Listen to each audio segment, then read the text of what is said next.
the thousands in attendance and the millions watching around the world. Ladies and gentlemen, let's get ready to rumble! Yeah. What's up? It's our boy Coach Malachi Williams in the building. We back. New media today, USA Boxing. We are back. We are back. We here, y'all. Good Sunday. You know what I mean? We had some good fights yesterday. Everything. We had some good fights. I'm not even gonna lie, man. We had a good day of boxing yesterday, last night. Kell Brook put on for the city. They say Kell Brook put on for the city now. I picked Kell Brook. I was kind of on the fence about when he was gonna stop him. I initially said a draw. I got my receipts when I predicted, though. I did pick them. I did say it was going to go the distance. And then on my show, I said, you know what? F it. I think Kell Brook going to stop him in like the 9th or 10th round, somewhere up in there, I said. But I was off. I was off. I got the prediction right. I got the prediction that he was going to stop him, but I didn't know he was going to stop him in the 6th round. It turned out, but it did turn out pretty much the way I thought it was going to turn out.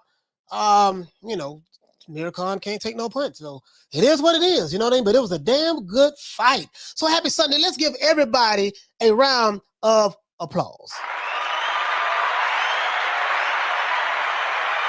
Yeah, man. So, I ain't had no, it was a good fight, hey, bro. Bro, it was a whole lot of good shit going on, though, boy. I seen some fights before the fight. I'm like, boy, but listen, the UK don't play. But the UK, you guys are throw down in the crowd. It don't even matter. They do that shit over here too, though. They do that over here too. To be honest with you, they do that over here too. Motherfucker be fighting all in the, just shit going down. Be drunk. You be drunk.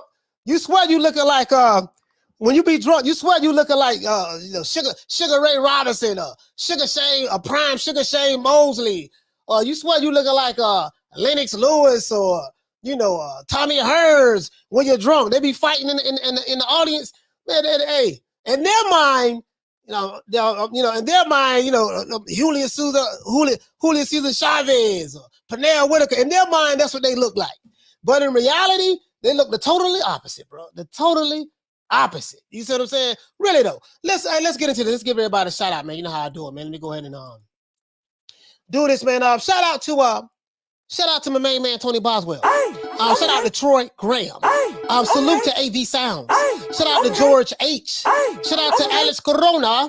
Salute to the Queen Kathy W. What's up, sis? Shout out to Dean West. What's going on, Dean? Shout out to Jim 82. Shout out to Dragon Leg. Salute to Two Matador. Shout out to CB3. What's happening? Shout out to Miguel Charco. Shout out to the Queen, Karma Serene. Shout out to Juan Carrillo. Karma Serene is so petty. Now, y'all think I'm petty, but she real petty. Y'all have no idea how petty she is. You gotta follow her on Twitter to understand. Shout out to Arnold. Arnold, what's going on, fam? Shout out to Major Key Boxing. What's going on, bro? Shout out to Jay Miller. What the lick read? Shout out to the Will Sargentson. What's happening, bro? Shout out to Here to There. Shout out to True Gritter. 402. Shout out to Hair Hero Elite. Salute to my main man Malcolm Roach. Shout out to Jay Rodriguez. Shout out to Folabon. Salute to Philo 58. Shout out to Ralph Reacts. Salute to my brother Ralph. Shout out to Charles N. Salute to my brother Chick. What's going on, fam? Say salute to the my brother over there, man, over there in LA too, man. Shout out to Hector Garcia. Salute to my brother from B-More, Damian Bennett. What's happening, bro? Shout out to Lonnie Loughlin. Salute to Lil Green Eyes P. What's up, sis? Shout out to Charco, my man, my brother Charlo. Sorry about Charlo, I'm talking about Charco. Salute to my brother Charlo. What's going on, fam? I'm over there in London, man. Y'all over there, man, having a good old time without the boy, huh? Without the old boy. Shout out to Abed.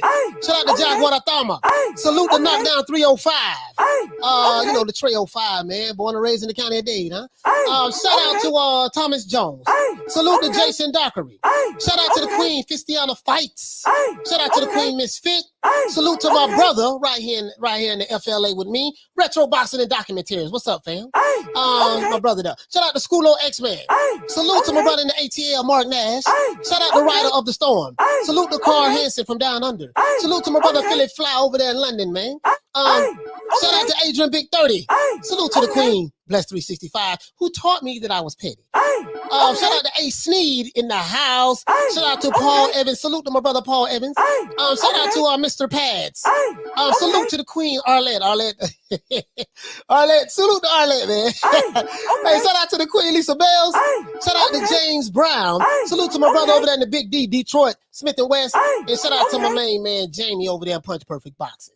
Let's get into this. Now, my main man, Kell Brook. Okay. Kell to the Brook. Kell Brook. Amir Khan, I was on, I didn't go live on this foot yesterday, of course, but I was on Lady Shan's panel yesterday, and I was like, man, I couldn't ride. She said, give me your prediction.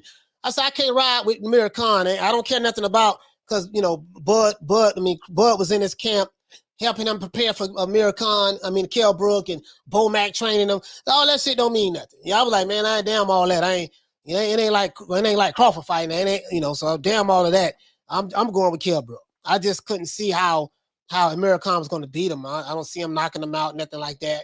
And it kind of turned out, it ended a lot earlier than I thought it would. You know what I mean? But hey, it is what it is, man. It is what it is, man. You know what I mean? It is what it is. What do you guys think about the fights yesterday, though? If you're new to the channel, please subscribe, hit the like button. If you're new to the channel, please subscribe, hit the like button. If you're old to the channel, hit the like button as well. What do you think about that? Did you think the referee did a good job in stopping the fight? Because I picked Kell Brook because of his timing. And I said, man, I know Amir Khan has fast hands, but timing is going to beat that speed. I think that Kell Brook is going to catch up to his timing. Once he gets his timing down right, it's going to be, and then once he, I think Kell Brook might have got rocked a couple of times, but he just walked him down and did what I thought he was going to do, press him out for the most part. He said, Coach, I was wrong. I said timing over speed. But one of the main factors seemed to be his size. Khan looked overpowered. Yeah, but it's still with the timing too, though. It's still with the timing too. It's still with the timing. You wasn't wrong about that, Raphael. It's still with the timing, though. Still with the timing. Cool boy Curry, what you say, fam? He said Amir Chin. Yeah, he didn't get, he didn't get knocked out, you know what I mean? But he didn't get knocked out. Shout out to my brother Shelton Moore. He said, well, Coach, there were 2 one-sided ass whoopings yesterday. Yeah, I heard Jaime Munguia did his thing, you know what I mean? I think he had a sold-out crowd. He had like 15,000 people there watching him. I forgot exactly where he fought at, but we're going to look at that as well. Yeah, you know what I mean? So it was Khan Chandler. What you say, fam? He said Amir looked visibly stirred when he walked into the ring. Bro, listen, let me tell you something. I was on Shan's show and I said, listen, man, Amir Khan, and I said this on my show. I have the receipt. I said this on my show Friday. I said, man, Kell Brook looked like he taking this personal. Like he's mad. Like he was about to cry. Like he just seemed like he wanted this way, he just wanted it more than Amir Khan. Kell Brook took it personal, super personal. And Amir Khan was like, yeah, we'll see, it's just been, let's shake hands. Kell Brook, like, man, fuck all that shaking hands shit. We'll shake hands after I beat your ass. No, so that was, yeah. And I didn't fall for Bo Mac is training Kell Brook and Amir Khan and Bud Crawford is over there helping him. Man, that shit don't mean nothing. That shit don't mean nothing, because that don't mean a goddamn thing. Let's see. Let's talk to the people. Cassidy, what you say? He say, press him out, exactly what he did. Yeah, he just put the pressure on him. Put the pressure on him. You know what I mean? Yeah, we had some good fights yesterday. He said it was a great shot fight yesterday. It was really intense and entertaining. Okay. And the fans wins again. Yeah, you know what, man? I'm not gonna lie to you, man. Hey, Fit for Life. I'm gonna listen. The UK, but when this fight sold out within minutes, I'm like, damn, they still want to see this fight. Of course, Amir Khan and Kell Brook, they've been rumored to they should have fought way back in 1979. We know this, but at the end of the day, the people got a chance to to see what it is, see what it is, and now people can say, hey, now we know why Amir Khan was ducking. He was the one that was ducking all along because he knew what time it was. And you know what? I have no argument against that. And I can probably agree with that too. I can probably agree with that. You know what I mean? Shit. They probably would have made a whole lot more money if they would have fought back then when they were supposed to. Like right before Amir Khan went up to try to fight Canelo. If they would have fought around that time, he don't go up. Kell Brook don't go up to fight Triple G. If they would have just fought right then, they would put. There's no telling how much money they would have made. Hey, Iris Boston, bro, what you say? He said Kevin went on Bud Face and he was like, what the fuck? hey, I saw that shit. That shit was hilarious. Crawford was like, the fuck? he said, man, that man beating a brace off of you, man. God damn, you ain't gonna fight back? What the fuck?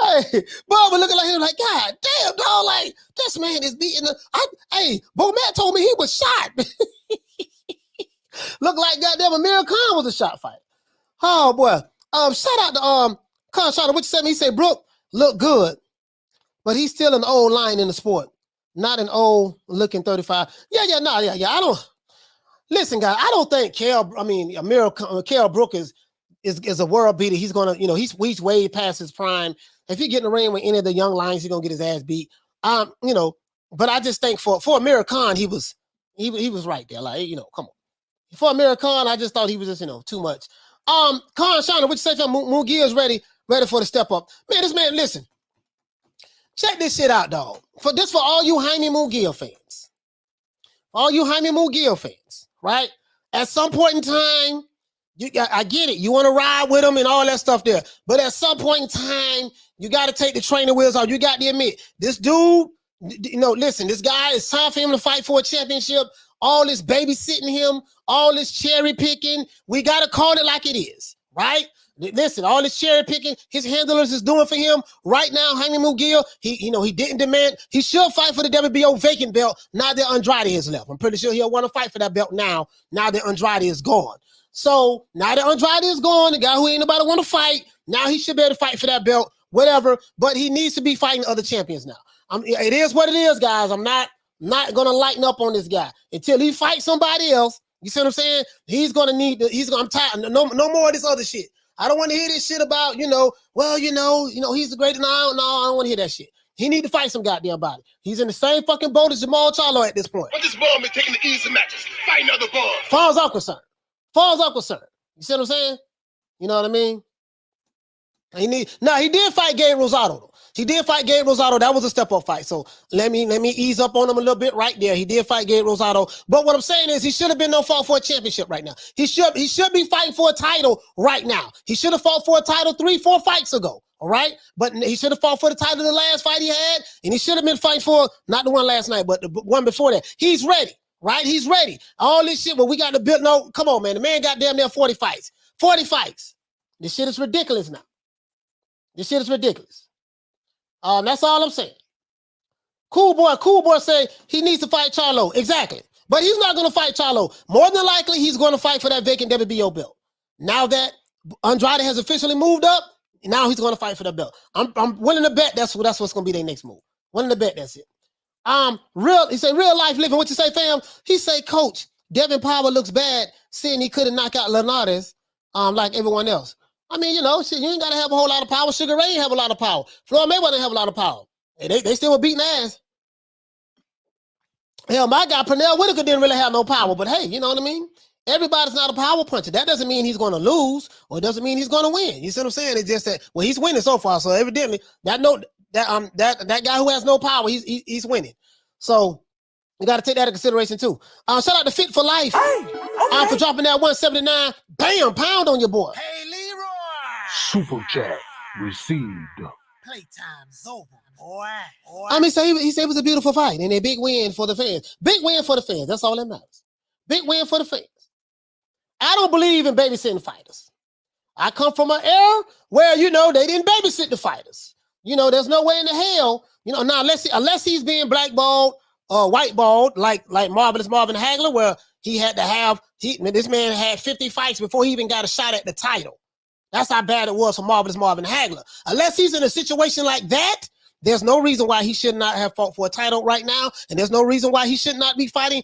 Now, of course, he's going to fight for a vacant title. You know what I mean? For WBO. I'm pretty sure. Listen, I'm giving you tomorrow's headlines today. Jaime Munguia will be fighting for the vacant WBO title. Mark my words. Mark my words. Just tell when you come back over here, just say, yeah, man. I told you. You told us, coach. You told us. Dragonlet would say, it's everyone going to fight for the WBO when Boo Boo gone. It's a shame. Yeah, it's true. It's true. It is what it is. It is what it is. It is what it is. It is what it is. I'm not, you know. He said Munguia been swerving Andrade, seeing that he's been mandatory for a while. Yeah. Brooklyn boy, what you say, fam? You said Brook versus Thurman. You know what? I wouldn't mind seeing that fight. Brooklyn boy, I wouldn't mind seeing that fight. Brook versus Thurman. I wouldn't mind seeing that fight. See, my homeboy from the Bay versus Kell Brook. I wouldn't mind seeing that fight.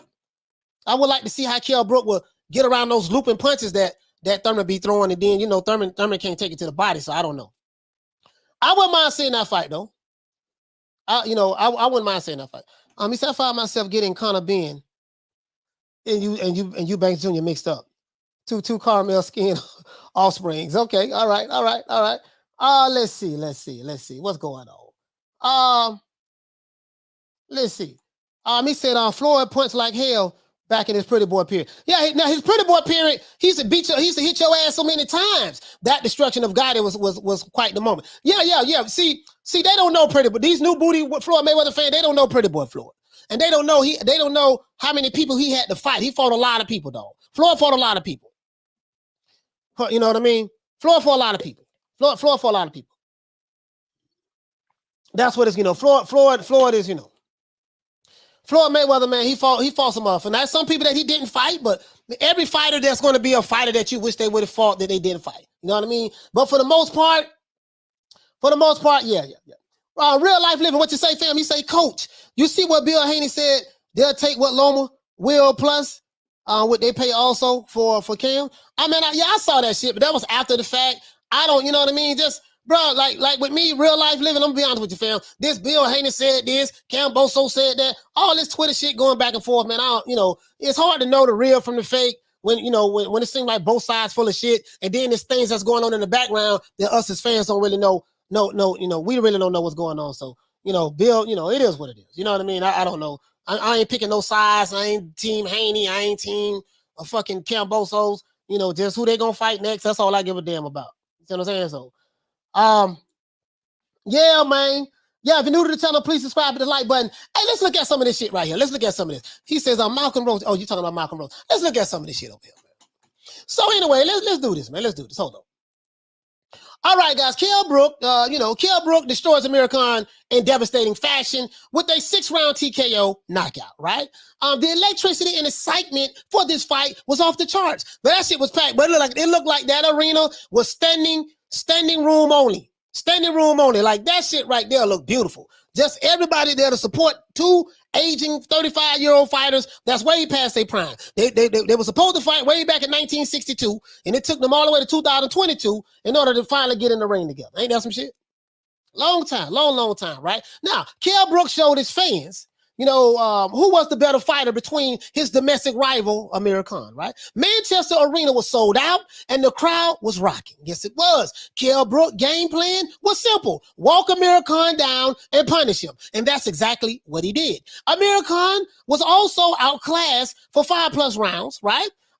With his weak chin on full display. But he didn't get knocked out. Now, he didn't get slapped, right? And he ultimately could not withstand the pounding Brook dished out. Now, Amir Khan did have some good flashes. 1-2 right down the middle.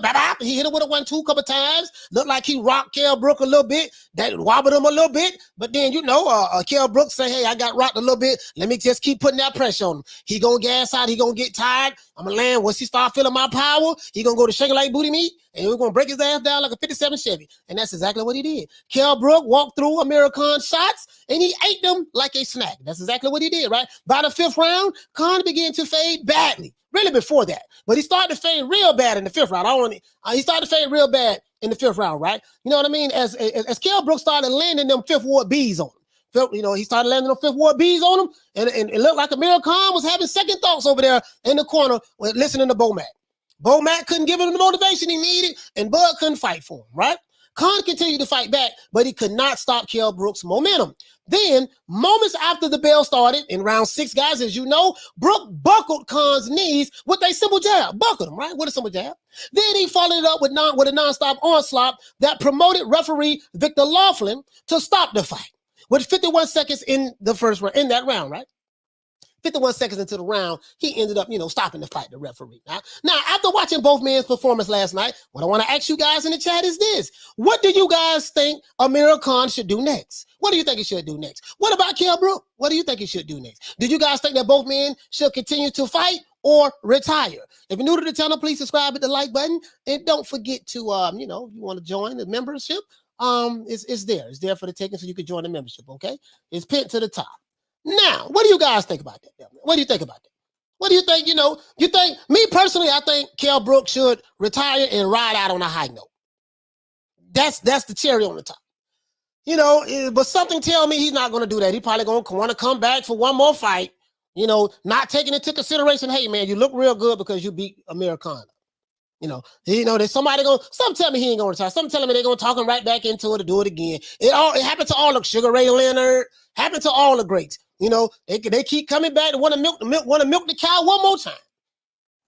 You know what I mean? One more time, right? Boston George, you say Andrade never fought those guys. Well, Andrade needs to step up in competition. And the guys who haven't fought him need to step up in competition as well. That's what I'm saying. Like, you know what I mean? Like, it's like ain't nobody trying to fight no goddamn body, and then we'll blame the guy who's being ducked or not, and people turning them down. So I don't know. Kid Billy, what you say, fam? He say Brook should continue. Khan should retire. I think both of them should retire. Kid Billy, you know what I mean? I'm being honest with you, my brother.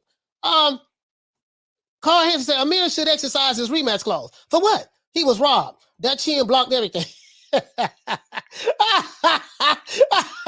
was a good one there. That was a good. I'm like, exercise the rematch clause for what? Shit, for hell to the no. Shout out to Donald Banks for dropping that quarter of a bam dub on your boy. Hey, let's talk about this nigga. This nigga. Received. Yeah, I'm glad you brought this dude up. Eubanks Jr. I'm glad you brought Eubanks up. Eubanks has been hold on. Let's look this dude up. This dude Eubanks get on my goddamn nerves. This another hype job. I know you guys love him over there in the UK. This man ain't shit. This hype job, Eubanks, I know he riding on his daddy name and shit like that. But okay, let's go over here. Let's go over here, man. This is another dude that's pissing me the fuck off. He want to fight Amir Khan and all that shit there. Man, you at 160 pounds. You got Charlo you can fight. You ain't trying to fight Charlo. Shit, you got I don't know if he tried to fight Triple G. I think he did try to fight Triple G. I will give him that. I think he did try to fight Triple G. But let's do this here. Has this guy won any titles? Chris Eubank Jr. He won a vacant WBA interim middleweight title. Okay. Won a vacant IBO super middleweight title. This man ain't won no major belts since he been in boxing. Got some domestic belts, interim titles, and that's about it. That's about it. Yeah, man, this dude here, Eubank Jr. getting on my fucking nerves. You know what I mean? Yeah, he getting on my goddamn nerves. This dude here, man, they talking like this dude, like he Matilla Gorilla. Now I wanna fight. As a matter of fact, no, this is what we gonna do. Tell me who the hell you wanna fight. You wanna fight where we at? Let's find Ring magazine ratings. Somebody who you wanna fight. Well, hush. Shit. Man, sit your ass down some goddamn well. You want to fight Kell Brook. You trying to take the easy route. I'm just born with taking the easy matches. Fighting other boys. That's what he trying to do. He trying to cherry pick and shit. He trying to cherry pick. That's all he trying to fucking do. Hold on. Let's look at this, y'all. Hey, man, I ain't fucking with Chris Eubank Jr. like that. I'm just being honest with you, dog. I don't give a damn if Roy Jones training him or not. It don't make me no never mind. I'm not really. Listen, Chris Eubanks is a 160 pounder, right? He's a 160 pounder. Last time I checked. You know what I mean? Okay, this guy vacated because this guy didn't want to fight him and this guy didn't want to fight him. Neither one of these two guys, Gennady Golovkin or Jamal Charlo, wanted to fight him. He been sitting there trying to fight. Don't nobody want to fight him. Jaime Munguia been #1 in the WBO, I think, for like a year. He didn't fight him, so it is what it is. So now here go this dude right here. 32-2, 0 knockouts. I mean, 23 knockouts. You know what I mean? 0 draws. Okay, let's see. You sitting there looking all mean and shit. All right, so now he's going. He's going. We ain't got to worry about Andrade no more. He done moved up to super middleweight. Now this guy should move to #3. This guy should move to #3. Everything should shift over, right? You're doing a lot of flexing right there. Only problem I have with this guy doing all this goddamn flexing, when I look at his resume, when I just look at a little something, you know, Chris Eubank Jr., when I go over here and I look at it, sir, this is what I see from this guy, Chris Eubank Jr. He beat Matt Korobov, TKO, second round. This is the guy that Jamal Charlo went 12 rounds with. Jamal Charlo went 12 rounds with Matt Korobov, if I'm not mistaken. Right? Let me see, just to make sure. I don't want to be wrong. I think Jamal Charlo went 12 rounds with this guy. I don't want to be wrong. Yep. Jamal Charlo, unanimous. He lost to Jamal Charlo, unanimous decision.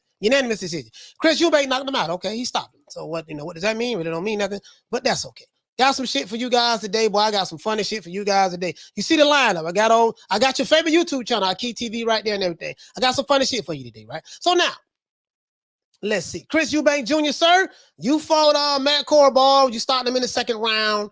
You fought him in New York. You won the vacant WBA interim middleweight champion, right? So now, you could have moved. I think Murata has the WBA super title. Let's see. You defended your interim title against Marcus Morrison. I can't even pronounce this guy's last name. And then you beat Liam Williams in 12 rounds. Now that was a good fight. I'm not gonna lie. That was a good fight. But sir, you know, this guy won the IBO super middleweight title. He says 4 WBA super middleweight title. World Boxing Series. Oh, okay. This was the super middleweight tournament he was in or something like that. He lost to George Groves. That was 2018. 2018. Okay, I remember that fight. George Groves. I remember that fight right there. Right, but so far this dude. Okay, did he fight for any major titles? Nah, just okay. British middleweight title, won the British. Okay, he won some domestic titles. You see what I'm saying? Okay, right now, this guy right here though, Chris Eubank Jr., you need to be fighting somebody, Jaime Munguia, or somebody next. All this shit calling out Amir, Kell Brook, and y'all want to fight Kell Brook. Listen, dude, you need to be fighting some other guys who your size and all that stuff there. That's all I'm saying. So I'm gonna get some flack from criticizing Chris Eubank Jr. I know that, but I gotta call it the way I see it. Right? Let's see. I gotta call it the way I see it. He says arguably beat Charlo. Oh, you saying Korobov? Yeah. I thought honestly, I thought that Korobov kind of like edged it. To be honest with you, James, he said Kell Brook looked good early against Spence, Crawford, and Triple G. Those are each top 10 fighters. So I want to say retire until. So I won't say. Yeah, no, James, he should retire. Man. I mean, he should retire. Unless he gonna fight the level of competition that if he gonna fight like the B class competition, he can continue to fight. But I'm saying when you fighting those top guys, I don't know. You fighting those top guys, I don't know. And here you go. Hold on. Okay, listen. Check this out. Then you got Jaime Munguia. Let's go over here to Jaime Munguia now. Let's move on over here. Where my Jaime Munguia fans at? Where y'all at? Where you Jaime Munguia fans? Where you? Jaime Munguia destroyed. Let's see. They say he beat the brakes off this dude. Stopped him in the third round, some shit like that. I got it right here. Let me see. I got it right here. Do I have it up here? I can't play it. I'm not gonna play it. I can't play it. But Jaime Munguia did his thing. Guys. So let me show you something. Middleweight division, this is what we got. This is the rating. This is Ring Magazine. Ring, they got Gennady Golovkin ranked #1. I don't know how they came up with that, but maybe because of he has a little bit stronger resume than these two guys. Vacant? Let's see. Yeah, so basically this is the middleweight. IBF, WBC, WBO. He's gone. So more than likely, Jaime Munguia will be fighting for the vacant WBO belt that was left vacant by Andrade. Triple G is supposed to be fighting this guy, Murata, unification match. Chris Eubank Jr., I don't know who you fighting. And Jamal Charlo, I don't know who you fighting. Y'all might as well fight each other. They might as well fight each other. Since, this guy here, Zanabek, they say Zanabek wants to smoke too. Zanabek, is this the guy? I think this is the guy that, I think Zanabek is the guy that, you got Darren Checo, he down there. I think Zanabek is the guy that, hey, is Darren Checo 13-4? Damn. I think he's the guy. That's who. What's my main man name? Buddy McGirt trained. I think Buddy McGirt trains him. Yeah. Now this dude right here. This dude right here. Yeah, man. I kind of. That dude does seem like he kind of strong. I want to see what he look like with some better competition. He wants to fight. He wants to fight. So, Chris Eubank Jr. You can fight. Zanabek next. Hell, Jaime Munguia can fight Zanabek next for the vacant WBO, or Chris Eubank. Maybe you and Jamal Charlo can try to fight each other. The two brothers from two different companies. Maybe they can try to fight each other.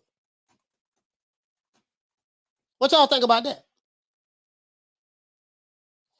Malcolm Roach. He said, "How dare you question the Bible of boxing, coach?" Yeah, that's what they say. Sources say that. That's what they say. See what I'm saying? He said Kell was the top welterweight before Triple G suicide. Yeah, he never should have moved up to fight Triple G. He says, Andrade ducked his mandatory would have been the toughest fight. I mean, he's moving up to 168. You know what I mean? He's been there for a long, long time. None of the guys want to fight him. I won't even, he's moving up to 168. So he's trying to fight the guy who got the belt, which is Canelo, and he's moved up to 168. So, it is what it is. But I get what you're saying, though. I get what you're saying. You know what I mean? Irish Boxing, bro, what you say, fam? You say Jamal and Eubank both like to duck. So that fight went up. He said, did you watch the Munguia fight, coach? Yes, I did watch it. I watched it while it lasted. And this is what I'm saying, brother. This is why I say Jaime Munguia. It's time. Listen, this guy let's look at this. Jaime Munguia is 39-0 with 31 knockouts. Can someone explain to me? I'm not the smartest guy in the world, but can someone explain to me how does a guy that's 39-0 with 31 knockouts, he has not fought a champion yet? I'll wait.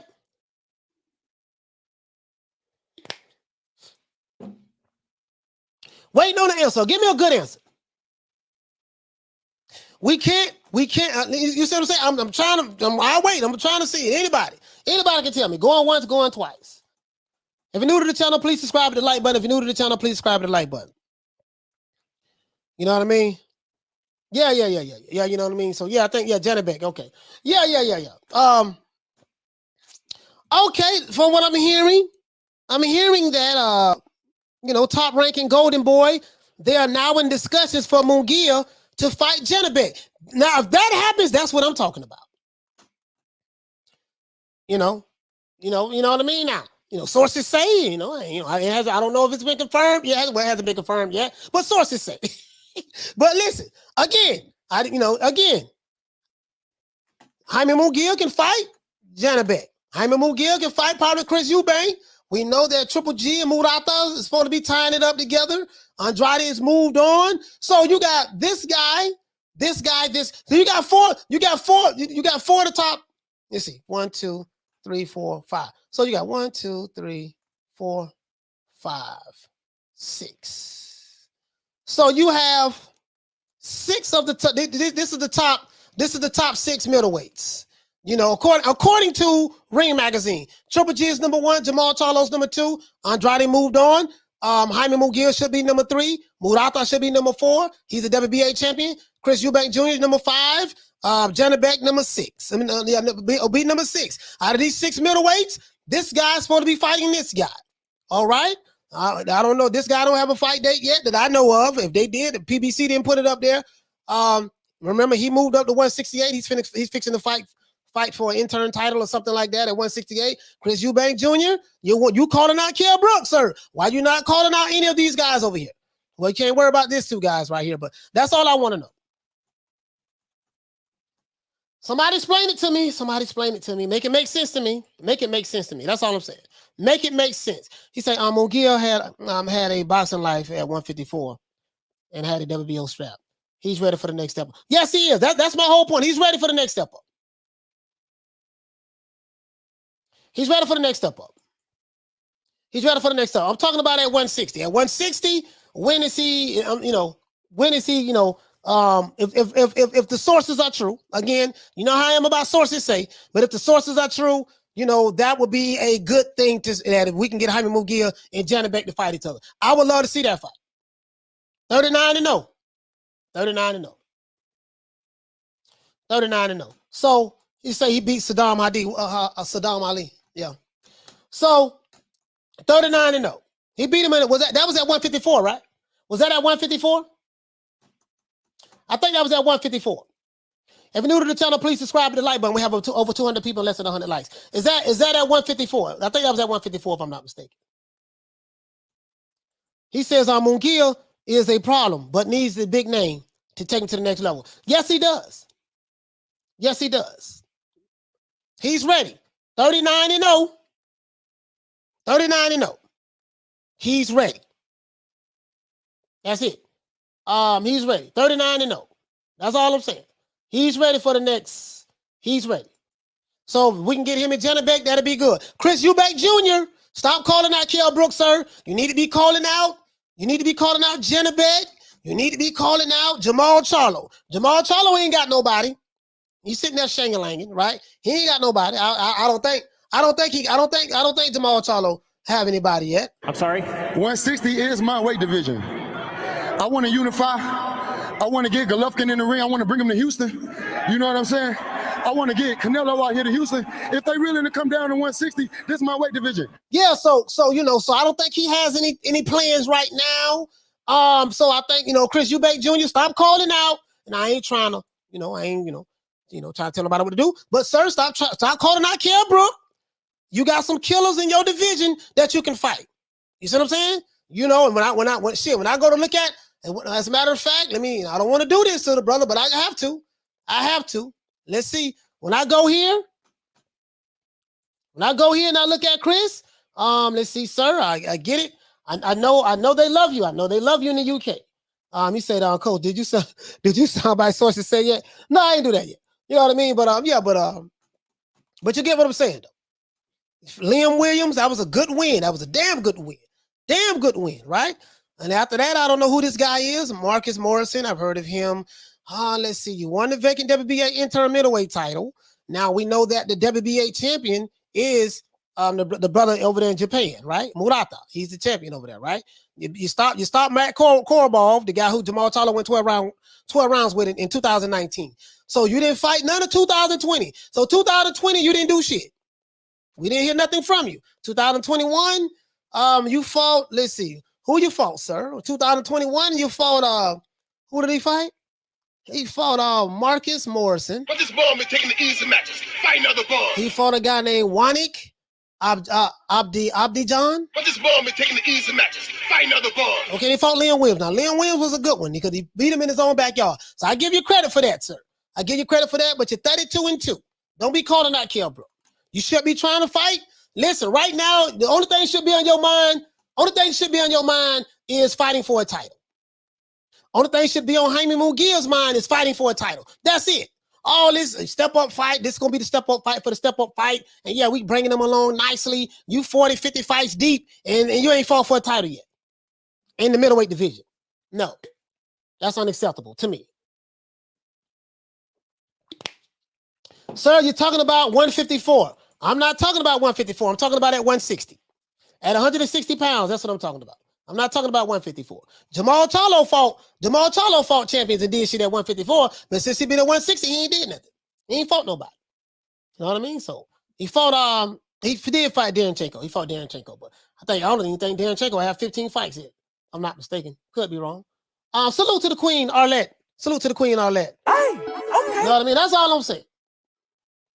James say he's trained by your boy, Roy, Florida boy. Yeah, he trained by Roy. Roy ain't no Georgie Benton. Yeah, I like Roy the fighter, Roy the trainer. I ain't crazy about Roy the trainer. Shit. Hey, damn that shit. I don't mean nothing. Shit, Amir Khan was training with Bo Mack and Terrence Crawford. I still pick Kell Brook to beat his ass. Shit, what the hell that mean? Hey, okay. Shit, I don't mean nothing. You know what I mean? So, let's see. Irish boxing, bro. What you say, fam? He say nobody who poses like your model in the ring, in the middleweight, and he say in the middle of a fight should be calling anyone out. Who you talking about? Who you talking about? Who pose like a model in the ring? Who you talking about? Alex Skill, what you say? He say, Coach, I'm in the UK, and I completely agree. Eubanks Jr. needs to prove himself and fight for belts in his own division, not picking fights with people weights below for clout. Yeah, I don't like that shit. I don't like that shit. Because your daddy didn't do that. His dad didn't do that. His dad didn't do that. You know what I mean? You know what I mean? So he said Liam the Cherry Smith got KO'd by Canelo and immediately beat Liam Williams twice. Okay. You know what I mean? That's all I'm saying, though. That's all I'm saying. Like, you know, knockdown 305. He say Roy traded a couple of ducks. True. Hey, but truth be told now, Roy Jones ain't the matchmaker now. We can't put that on Roy now. Y'all lay up off my homeboy now. Y'all lay up off my homeboy. You know, he's not the matchmaker. Y'all lay up off my homeboy. Y'all lay up my homeboy, man. He's not the matchmaker, man. Roy not the matchmaker. He's just a trainer. That's all he is. He's just a trainer. You see what I'm saying? So I get what you're saying. Hey, but check this shit out. Hold on, guys. Hold on. Oh, I got some funny shit for y'all today, boy. Oh, I got some funny shit for y'all today. This shit here. Let's go here. You guys know, one of my favorite hobbies have become Twitter. Now, I promise you, I am not breaking, matter of fact, let's pull up the commandments. I am not breaking any of the commandments. I can promise you that. I'm not on it. You know, I have witnesses. Ron Boyfresh will be my witness, Karma Serene. They'll tell you, I'm not on Twitter game banging. I'm not throwing the setup. I'm not, fighting, calling people. I ain't doing none of that shit. You know what I mean? I'm just letting you know now. I'm not breaking the commandments. I promise. You know what I mean? But the shit be going down over there. Hold on. Let me pull the commandments up because I don't want nobody thinking that, every Sunday we have to review the commandments just to make sure everybody's on point. Today is church Sundays. You know what I mean? So we just got to review, not right now, but I just want to pull them up and just, so when we do get to that segment of the show, we're going to pull them up just to make show that we have, that I hold myself accountable.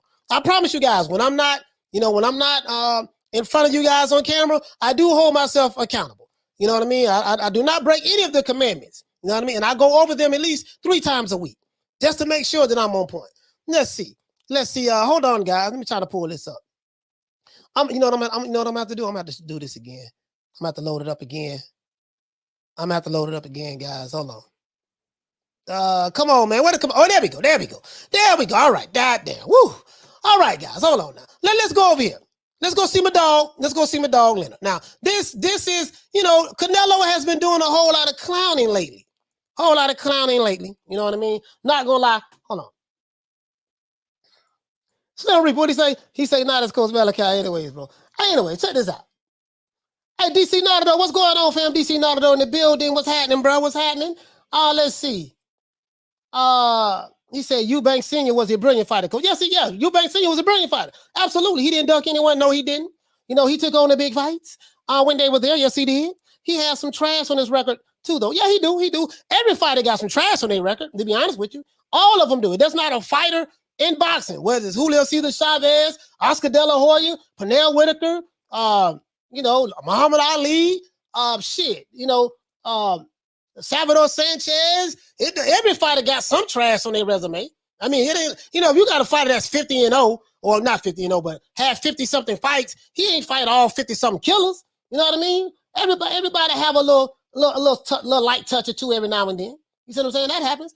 Shout out to the queen, all that. She say cooking Southern baked chicken with rice and spinach. Okay, all right, shit. True. Yeah, man, goddamn.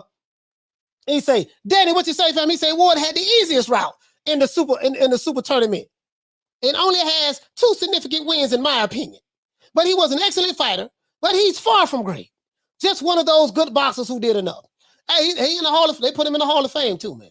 They put him in the Hall of Fame, so you know it is what it is. You know what I mean? Khan Shonery said, he said Eubanks Jr. is a brilliant ducker. Hey, no. Hey, he said that Brook Khan fight got sad by the end of the first round. Yeah, man. Listen, hey, Smith and West, my brother from Detroit, man. Them Detroit dudes, man. Woo! It's Detroit against everybody, boy. The D boy. They had that mentality too. But yeah, the first round when Kell Brook hurt Amir Khan, I'm like, man, this shit here, boy. I knew right then this shit wasn't going 10 rounds. I picked 10, right? I say, man, what the fuck was I thinking about? I knew right then this shit wasn't going 10 rounds. I'm like, man, this some bullshit. This nigga here, this goddamn Amir Khan shaking like booty meat off a jab. You know what I mean? I'm like, bro, you know what I mean? Come on, man. Hey, off a jab. Kell kept throwing out to get that wide check left hook. You know what I mean? If you're new to the channel, please subscribe to the like button. If you're old to the channel, hit the like button as well. We got under 100 likes. These season Munguia debuted at 160 in 2020. You guys just want to pretend he's been there for 5 years. That's not the case. He's just active.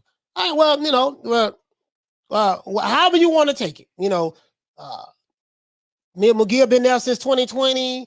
Yada yada. However you want to take it. All I'm saying is this here. Do you agree that you want to see him fight better competition now? He's talented enough to fight better competition. That's it. That's all I'm saying. I'm not here to be fanboy for no fighters. You know what I mean? I leave that to the fanboys, but I'm not doing that. I'm not hating on them. I'm just calling it the way it is. You know what I mean? Shout out to Boxing Logic United for dropping that quarter of a bam dub on your boy. Hey, Leroy. Super chat received. Playtime's over, boy. My brother say Chris Eubanks Jr. did openly admit to decking Roy Jones Jr. in that round table discussion. Listen, bro. Woo, Roy Jones Jr., boy, that time was a mother. That dude was a mother. That's all I'm saying. That's all I'm saying. You know what I mean? Don, what did he say? He say Munguia should fight better competition, but I agree. But to call him a cherry pick, come on. No, I'm not saying he cherry picking. I ain't saying that.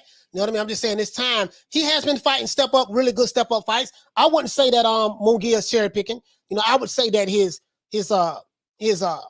Oscar De La Hoya his selection process has been questionable. You know what I mean? But they moving him along nicely. But I wouldn't say that Jaime Munguia is ducking anybody. I would say that maybe he wants to fight other people. I would give him the benefit of the doubt. Like you say, he's only been there since 2020. I'm going to see who they fight next, though. That's all I'm saying. It's time. I'm the type of person like this here. If I think highly of a fighter's skill set, I want to see that fighter fight high skill set competition. That's the type of person that I am. You know what I mean? So I come from a different school, though. So, I come from a different school.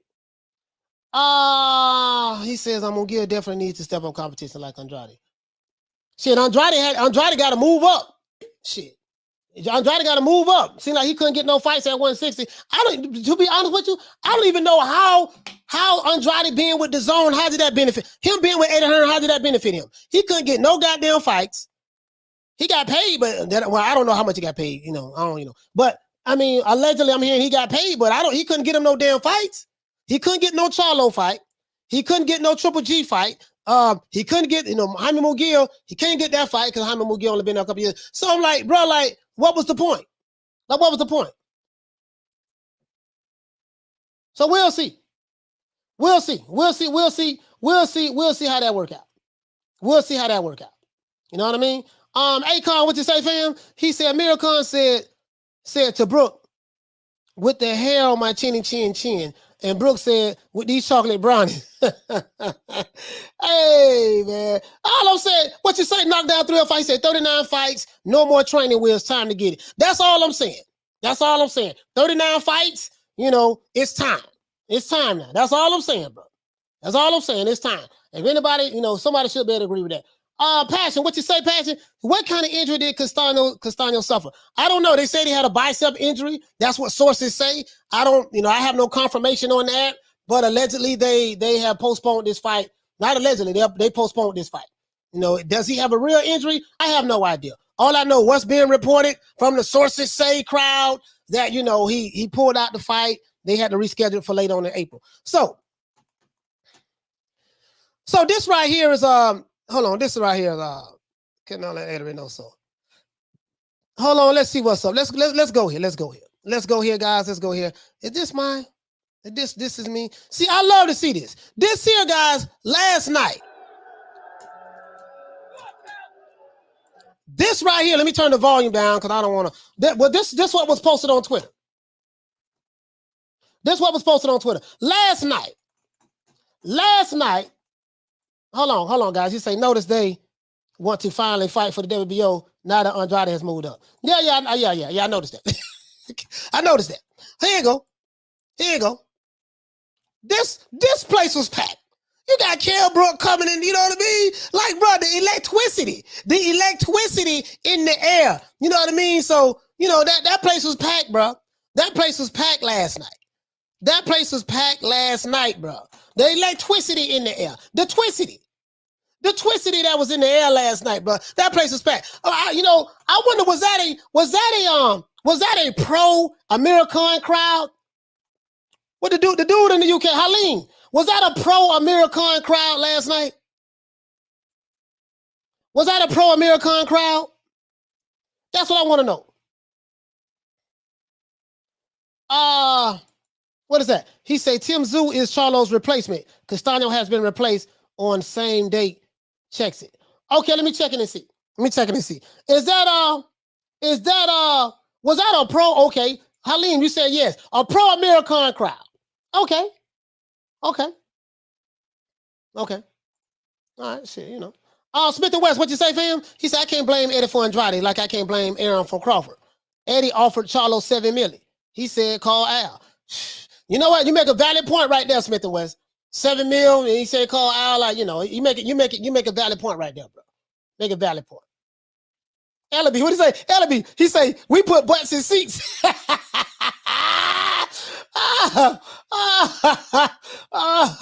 Oh man, this is boy. Oh man, this right here, boys. Hold on. Let's go right here. Hold on. This shit going down. Oh, here go my dog. Listen. This shit right here. Listen, this shit right. But y'all gotta go on Twitter. This shit, boy. This shit. As a matter of fact, that sources. Hold it. Now, you guys know me. You know who my favorite promoter of all time is. Used to be Don King, but now it's my brother right here. My main man. I know y'all love this guy. Right here. Let's hear some of the good wisdom from our brother. As a matter of fact, let's do this. Let's do this shit. I want y'all to hear some of this good wisdom that our brother, you know what I mean? Leonard. Look at that, got them nostrils. Oh, you gotta stop throwing shade without throwing shade. But anyway, we got them. Ooh, God damn, Leonard, we're looking like sausages. But anyways, all right, let's see. Okay, we got this guy right here. Hold on, guys. Hey, Reese back say, Coach, you like Ellaby for all the wrong reasons. Man, little Ellaby, that's my dog, man. That's my dog. Shout out to Arlette. What you say, Queen? She said the only thing Andrade haters can say is that he wants a payday and he don't fight nobody. Hey, listen. That's my dog right here. He said, Coach, are you still blocked? Yes, sir. I am. I am officially still blocked. So anyway, here you go. Let me see. Can we? It's my dog right here. Now y'all know how much I love Leonard Ellaby. He's my, he's one of my favorite promoters. You guys know this. He makes all the big fights. You know what I mean? Let's go right here. The youngest, biggest. Let's go right here. So Leonard, let's see what Leonard talking about, guys. I know you guys want to hear from Leonard, right? Let's see what Leonard got to say. Leonard, talk to the people. Leonard. Let us know what you're talking about, my brother. Let's go ahead, Leonard. He's on IFL TV. I do not own the rights to this material. It's for educational purposes only. Here you go. Talk to him, Leonard. And we got the youngest, biggest rising star in the entire sport, who is the only young fighter and one of the biggest attractions in the entire sport. The knock, Tank has been that, oh, he ain't fought nobody. So he's going to be a global superstar. He's going to be the biggest star in the entire sport very, very soon. Bigger than anybody. Okay. Anybody. Okay. And again, because we know what we're doing. Okay. We did the same thing with Floyd Mayweather. You know what we're doing. All right, let's start right here. Let's start right there. He say Tank Davis is going to be the biggest star in boxing. Bigger than anybody. He said because we did the same thing with Floyd Mayweather. Okay, I ain't got no problem with all the other stuff. You say Tank gonna be the biggest star. There's nothing wrong with that. Maybe they do know what they're doing. That's related to Tank. But we did it with Floyd Mayweather. Cut the bullshit. Cut the bullshit. Floyd Mayweather was an Olympian, silver medalist coming out of the Olympics. You know, Money Mayweather, Pretty Boy Floyd was an assassin when he came out. When he convinced you to quit your job, leave DC, quit your job, and you was the towel man, toweling him down, wiping his sweat. That man was a killer already, and he became a killer. You see what I'm saying? He got better and better. He became a killer. He was a bad boy already. You see what I'm saying? But see, so when by the time Al Heyman got to him, he had done wonderful things already, but he couldn't sell. When he got to Al Heyman, it took him to the next level. You talking about something we did it with Floyd Mayweather. Okay, well, how come y'all ain't make another Floyd Mayweather then? That's all I'm saying, Leonard. Okay, you said we did it with Floyd Mayweather. Okay, how come you do not have another Floyd? Make another Floyd then. I know he's saying that. I guess he's saying that Tank, we're gonna do it with Tank. You know, I don't see that. The only way you're gonna be able to do it with Tank, you're gonna have to look at Floyd Mayweather's resume, and Tank is gonna have those type of fights that Pretty Boy Floyd had that made him transition into Money May. He transitioned into Money Mayweather when he fought Oscar De La Hoya. Oscar De La Hoya was that guy. Oscar De La Hoya was the cash cow in that division. He was the he was the guy. Pay-per-view records, all that stuff. Floyd Mayweather couldn't sell shit. So you're going to need that signature fight like Floyd Mayweather had that signature fight in order to go into the next level. That's all I'm saying, Leonard. That's all I'm saying, my brother. But let's continue. Let's continue. That's all I'm saying. Boxing, the diehard boxing fans, that's it's just a small niche, you know, because it's a niche sport. It's like, so when you look and you're looking to have a tremendous amount of success, you have to think outside the box, and that's when you have to be creative to continue to grow the sport with casual fans. Promoters are protecting the fighters from fighting on other networks or other platforms. Listen to this. Is that a problem for boxing and for it to grow even further? No, it's a perceived problem. Like for me. What the hell you mean it's a perceived problem? So you see what the man said, the reporter, the guy asked him, he said, listen, boxing promoters are stopping fighters from fighting cross-promotional fights. He said, do you see that as a problem? Nigga went to study and talk about something. Now remember what I told you guys. I said, you know when Leonard is lying. How do you know when he's lying? When his nose flares up and his eyeballs look like this. When you see him look like this and his nose flare up, the nigga lying. I told you this, right? I am the first one on YouTube out of all of the content creators that told you. You can tell with Leonard Snoss's nose, Ellerby's lying. No, he probably never gave me an interview. That's okay. But I told you that, right? I told you that. When that guy asked him a truthful question, would you say that, promoters stopping? Let's say that part one more time. Because I don't want y'all thinking I'm tripping. I don't want nobody thinking I'm tripping now. Want nobody thinking I'm tripping. Let's see that one more time. On other networks or other platforms. And is that... And you're looking to have a tremendous amount of success, you have to think outside the box. And that's when you have to be creative to let's go. Continue to grow. I want y'all to hear this shit. Casual fans. Promoters are protecting the fighters from fighting on other networks or other platforms. And is that a problem for boxing and for it to grow even further? No, it's a perceived problem. Like for me, for an example, I don't have no problems with making fights with other promoters. It just has to make business sense. You know, I ain't say it has to make business sense for Twitter boxing or some selected media people. It has to make business sense for what our goals, and we're going to put our fighters in the biggest fights possible for the most money. That's exactly what we're going to do. And we have the ability to do that because we have a tremendous platform and we have a whole network of fighters, that we work with.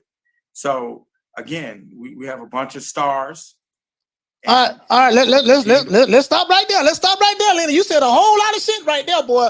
Boy, you said a whole. As a matter of fact, let's hear this shit one more time. I just want to make sure I don't miss nothing now. You said a whole lot of shit right there, boy. That I totally disagree with. Boy, woo. Boy, somebody sent me this video this morning, boy. I damn near fell out my chair. Snot's nose. Boy, this dude here, boy. Hold on. Now, hold on. Let's see this shit. Let's get back to the nitty-gritty. Let's get back to the nitty-gritty. Now, let's go all the way down to 110. I want y'all to hear this one more again, just in case, 48, maybe my ears is not as good as it used to be, and maybe I might not be the sharpest butter knife in the shelf or the brightest light bulb in the kitchen. I want you guys to hear this with me, so maybe I'm just tripping. And for it to grow even further. No, it's a perceived problem. Oh, there you go. Here you go. A tremendous amount of success, you have to think outside the box. And that's when you have to be creative to continue to grow the sport Here you go. Casual fans. Promoters are protecting the fighters from fighting on other networks or other platforms. And is that a problem for boxing? And now you heard what the man said. He said promoters are protecting the fighters from fighting other fighters on other platforms. That's true. Is that a problem? In boxing, he said, it's a perceived problem. No, nigga, it's a problem. That is the problem. It is a problem, sir. Leonard Smellerby, it's a problem. That is the problem. Y'all on this side of the street shit. You're on the wrong side of the street. You should have signed with the PBC if you want to get these fights. All this weird shit these weird niggas been saying.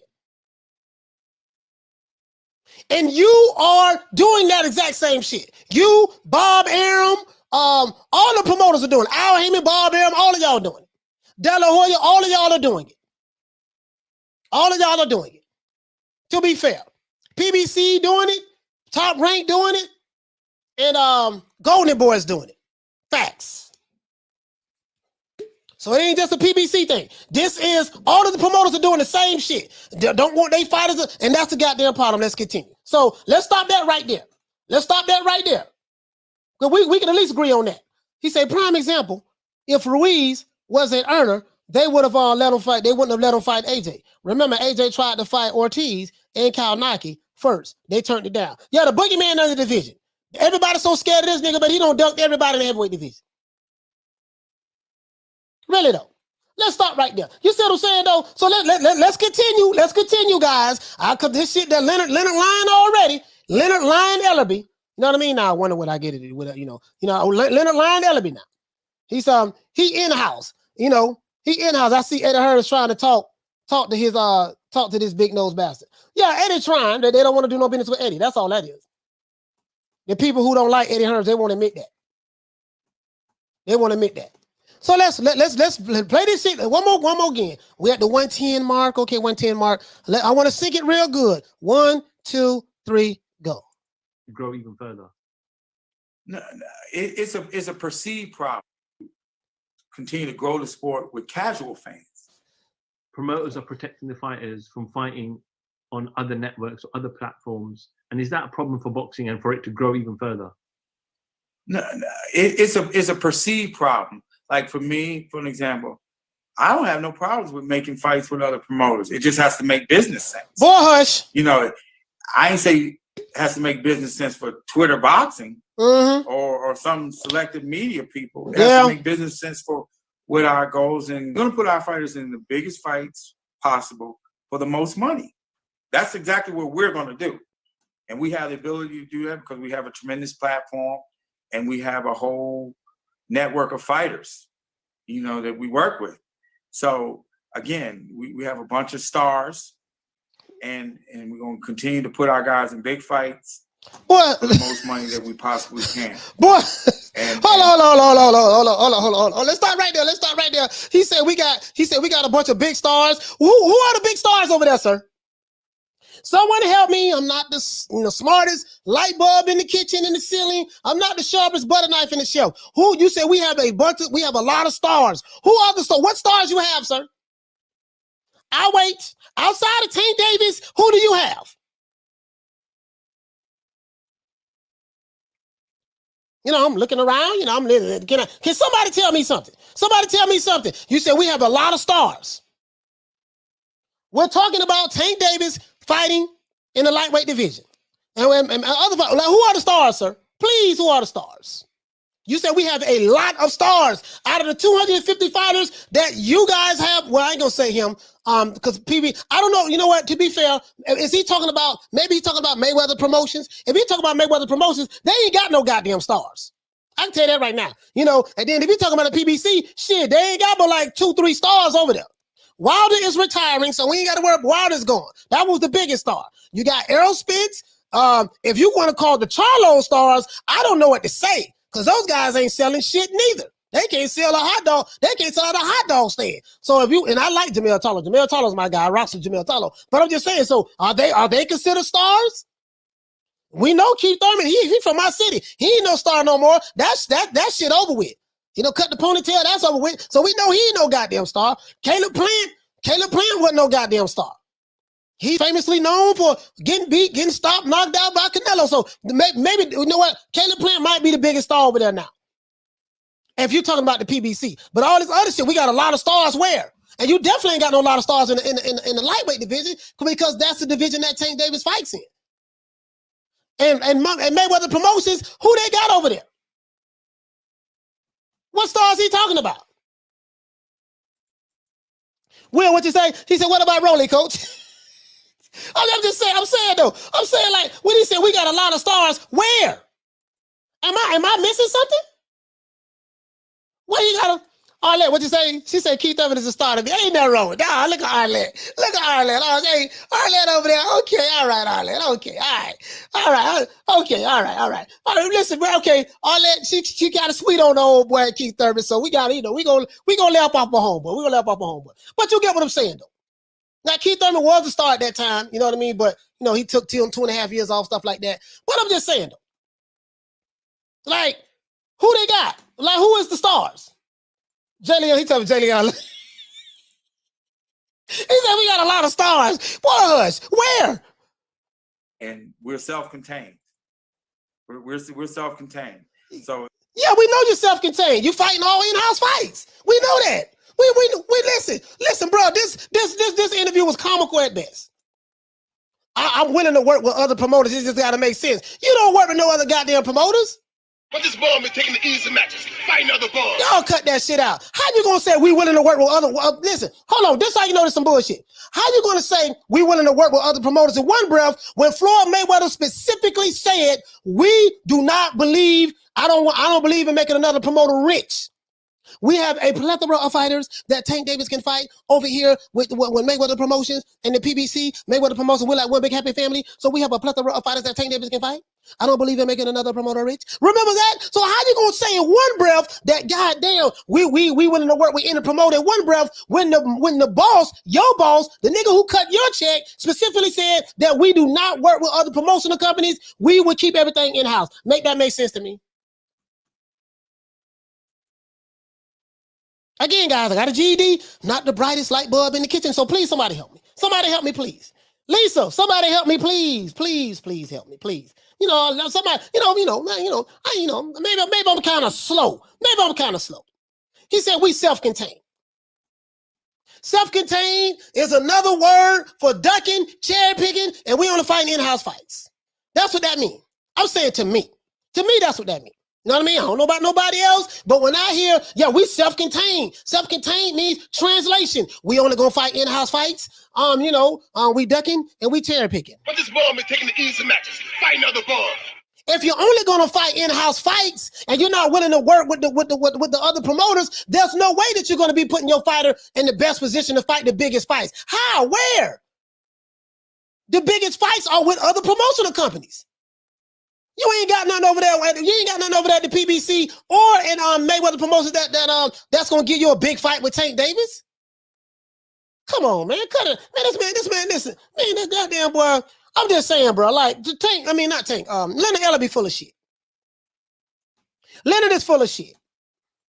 See, and you knew the nigga was lying. I told you when his nose flare up and his eyeball when he did like this here. Well, you know. Hold on, let's see that. Let's just win that shit one more time. Just one more time, guys. Just that one part. with other promoters. It just has to There you be go. creative to continue to grow the sport with casual fans.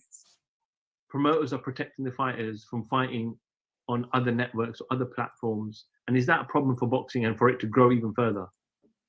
No, it's a perceived problem. Like for me, for an example, I don't have no problems with making fights with other promoters. It just has Lie, lie, lie. He said it's a perceived problem. No, it's not a perceived problem. It is a problem, sir.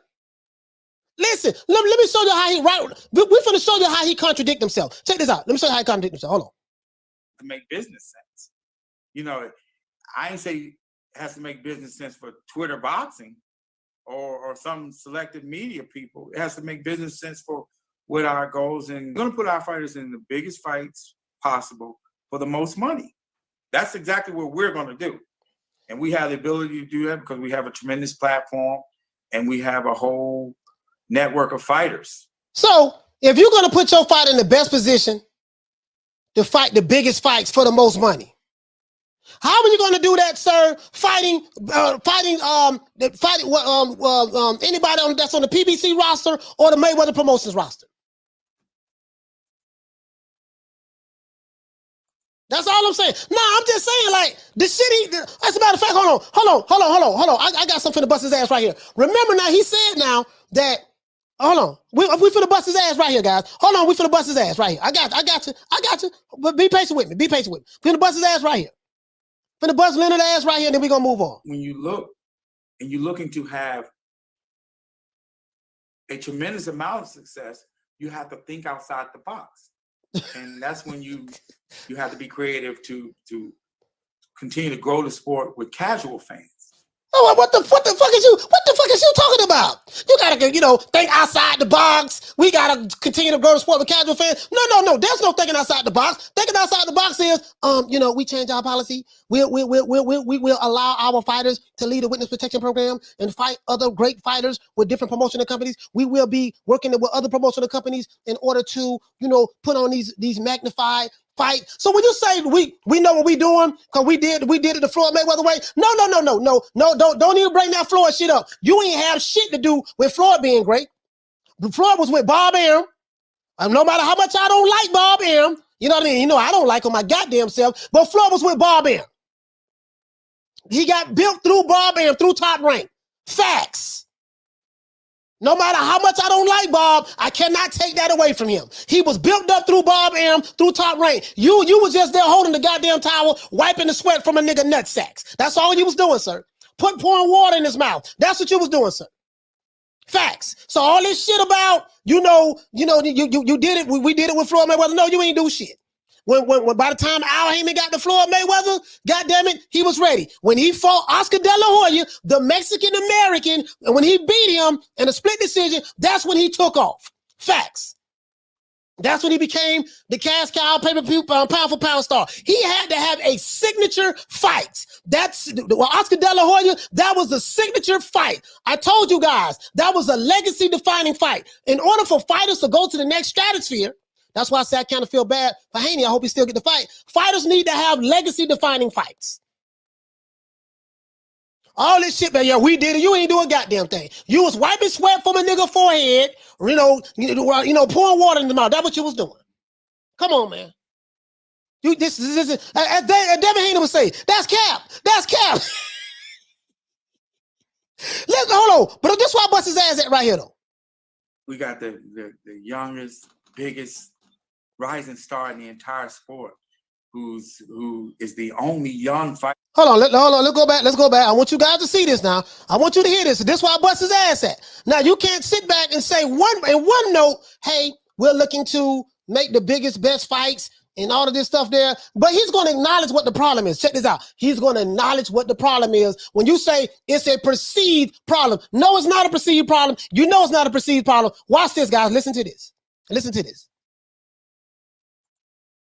We got the youngest, biggest rising star in the entire sport, who is the only young fighter and one of the biggest attractions in the entire sport. The knock on Tank has been that, he ain't fought nobody.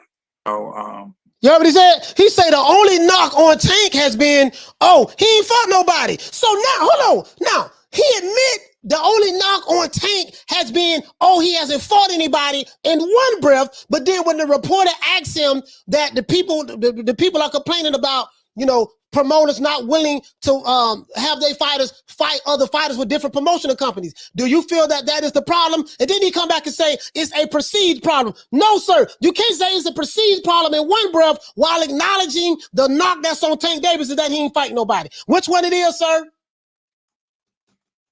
I'm gonna let you guys hear this shit again. One more again before we move on. This dude acknowledges that the only knock on Tank Davis is that, oh, he ain't fought nobody.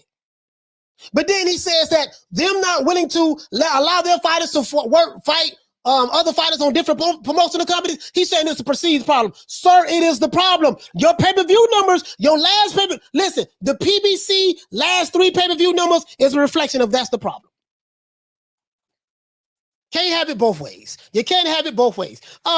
Ricky, shout out to Ricky Tiki Tabby for dropping that half for bam, dub on your boy. Hey, Leroy. Super chat received. Playtime's over, boy. He said, "Did you think Tank wants big fights or just happy to go with the program?" I don't hear him complaining, so I don't know. I don't hear him complaining, man. So, I don't hear him complaining. So he said that in one breath. Bro. He might just be going along with the program. You know, he more than likely seems like Tank is going along with the program. To be honest with you, now he said that in one breath. So check this out. He's going to be a global superstar. He's going to be the biggest star in the entire sport very, very soon. Bigger than anybody. Anybody. Okay. And again, because we know what we're doing. We did the same thing with Floyd Mayweather. We know what we're doing. But boxing, the diehard boxing fans, that's it's just a small niche, you know, because this is a niche sport. It's like, so when you look and you're looking to have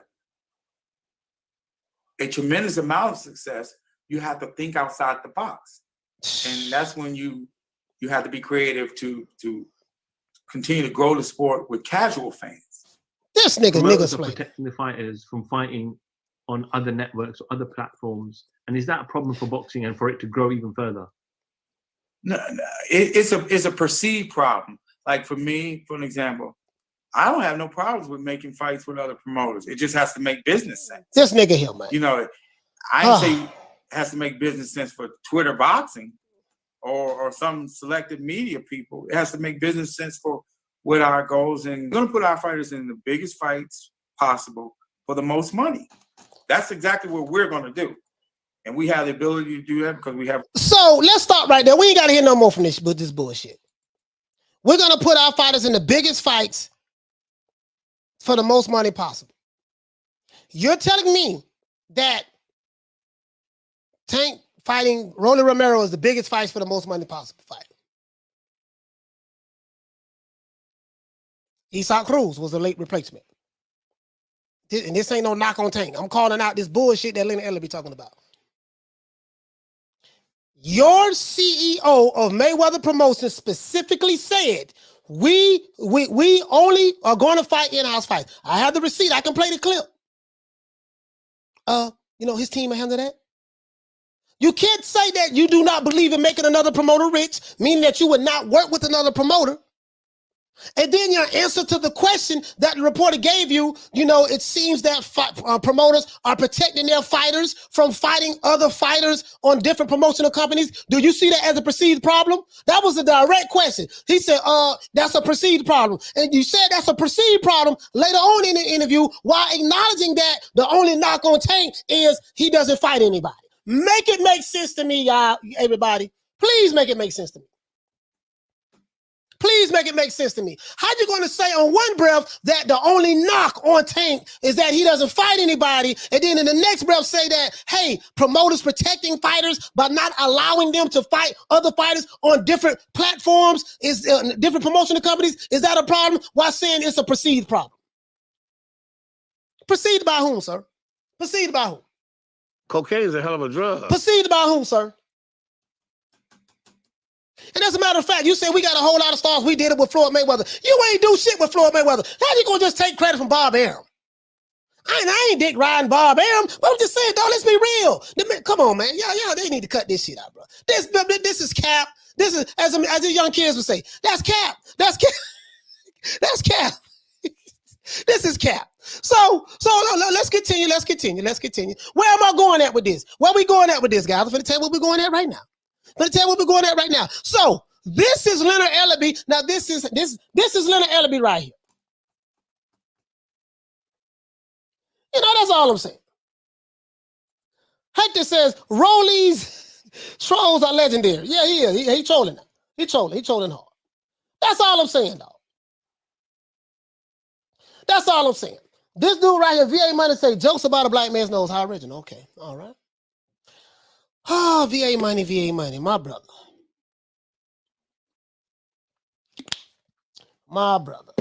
I be damned. VA Money Group. Let me do this, sir. Let me do this. Hold on. Before we get into this, let me do this. Let me show VA Money Group. What is doing? VA Money Group, I'm gonna be as honest as I possibly can with you, sir. This channel right here, New Media Today USA Boxing, sir. We joke a lot, whatever. This is not the channel for you. I will advise you, sir, to unsubscribe.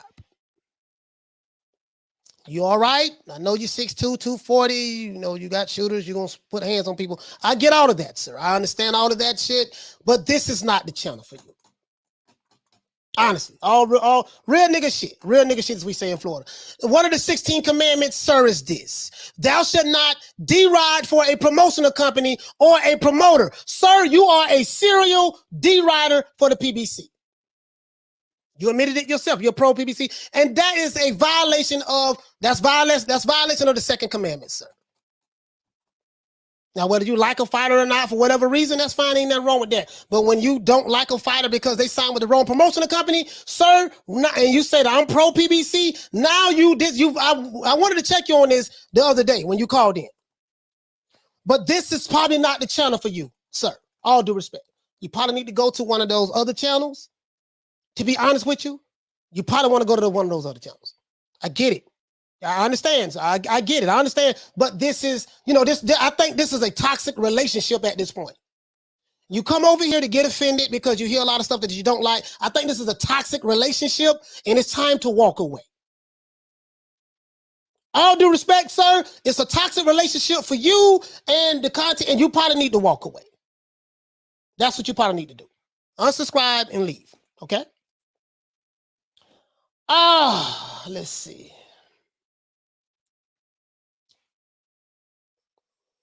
All right, now. We went over that. I hope we got that shit straight. It's a toxic relationship. Shit ain't working out. And as a matter of fact, the day is shut Sundays, right? So this is the day for this is the day for anybody who violate these commandments right here, right? Thou shalt not talk boxing without facts. And these commandments right here, VA Money Group, if you're still here, we say here that thou shalt not violate any of the commandments under no circumstances. This is not for you, sir. You are a serial violator of the commandments. He said, Coach, shout out to Alan Maddox. Hey, okay. For dropping that quarter of a bam dub on your boy. Hey, Leroy. Super chat received. Playtime's over, boy. He said, Coach, I have seen Tank complain. I'm not a Tank fan. The main problem is this idiot.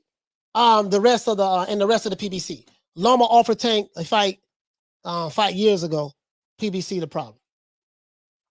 I would think, yeah, they all of the promotional companies are doing it. I'm just being, it's not just the PBC. It's not, to be fair, Alan, it's not just the PBC. All of them are doing it, to be honest with you. But that's all I'm saying. This is Church Sundays. We gotta have some uncomfortable truths today. And as a matter of fact, let's do this. Fuck it. Let's do this. Sir, anybody that subscribed to this channel, let's do this. Anybody that's subscribed to this channel, we have something called the 16 commandments from the boxing gods. We put this together. When I say we, these commandments did not come from me. I mean, I made a couple of them, but we had a fight party one night, and at the fight party, Arlette was there, Queen, the Blessed 365 was there, Nick Rich, Lady Shannon, a whole lot of the ladies, Lisa Bells. We always putting together, you know, hey, make this a commandment, make that commandment. We put all this together ourselves. Our community did this, right? If you want to subscribe to this channel, you're going to have to learn these commandments. As a matter of fact, let's do this shit. Let's do this. Going to have to learn these commandments, right? We don't violate these commandments. If you're not willing to abide by the commandments, these two things you can do. You can unsubscribe and leave. We'll holler. We will not miss you. Or you can try to conform from your wicked ways of fanboyism and promotional D-riding and try to get along with the program. If you can't do the latter, it'll be best for us to break up. This relationship is not working. This is not the content for you. You probably may want to go to an Alphabet Boy channel or BFTV or Dante or go to any one of those. Ego. That'll probably be more on your line of content. Over here, we give two fucks about beta males. We hate fanboys. Okay, this might not be for you. I'll be trying to get rid of fanboys and beta males. I do everything in my power to do that shit, right? We don't need you over here. I promise you we don't, right? If you're new to the channel, please subscribe, hit the like button. Let's go. Now, sir, let's cover this up. Let's cover this up, sir. Let's cover this up. Let's cover this up, my brother. You know what I mean? Now, if you stay in this relationship, then it means that you just like being abused. You like abuse. So, commandment number 1, sir, thou shalt not fanboy for any fighter.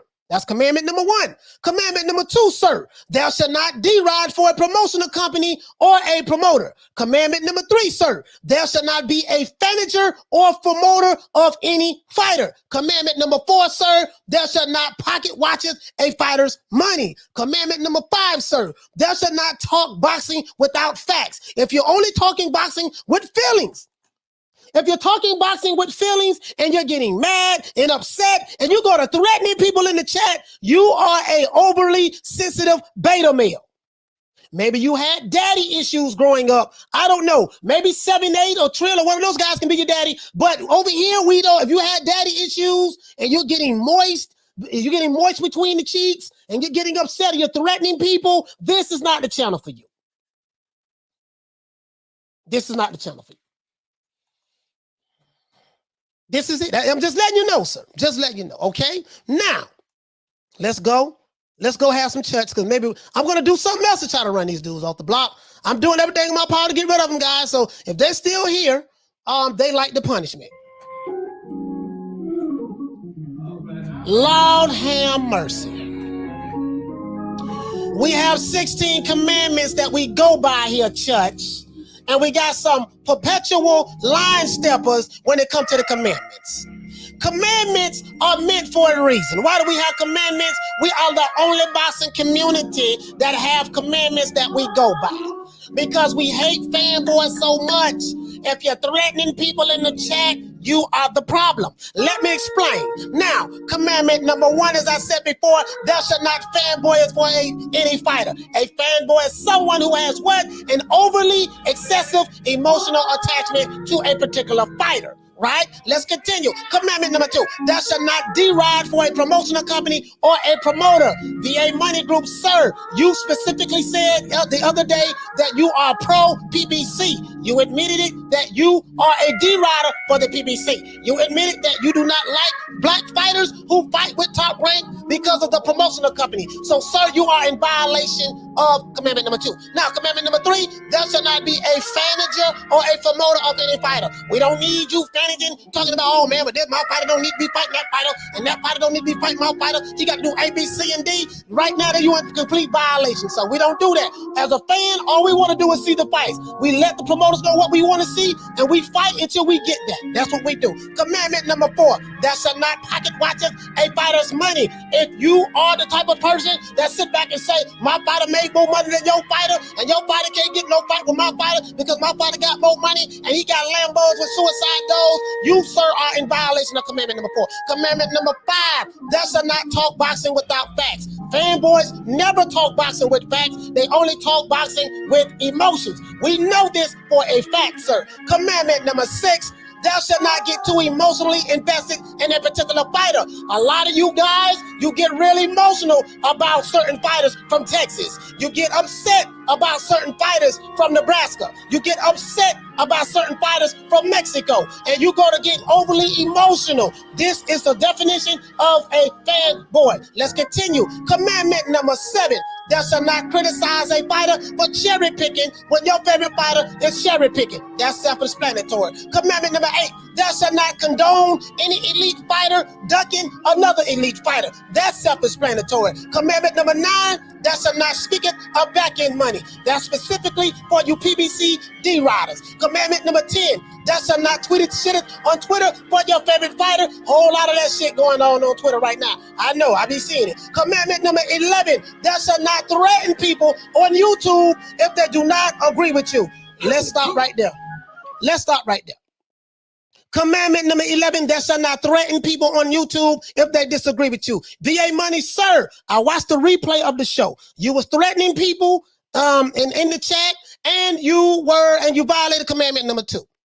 And you violated another commandment with your fanboy, right? Sir, you've been breaking the commandments, right?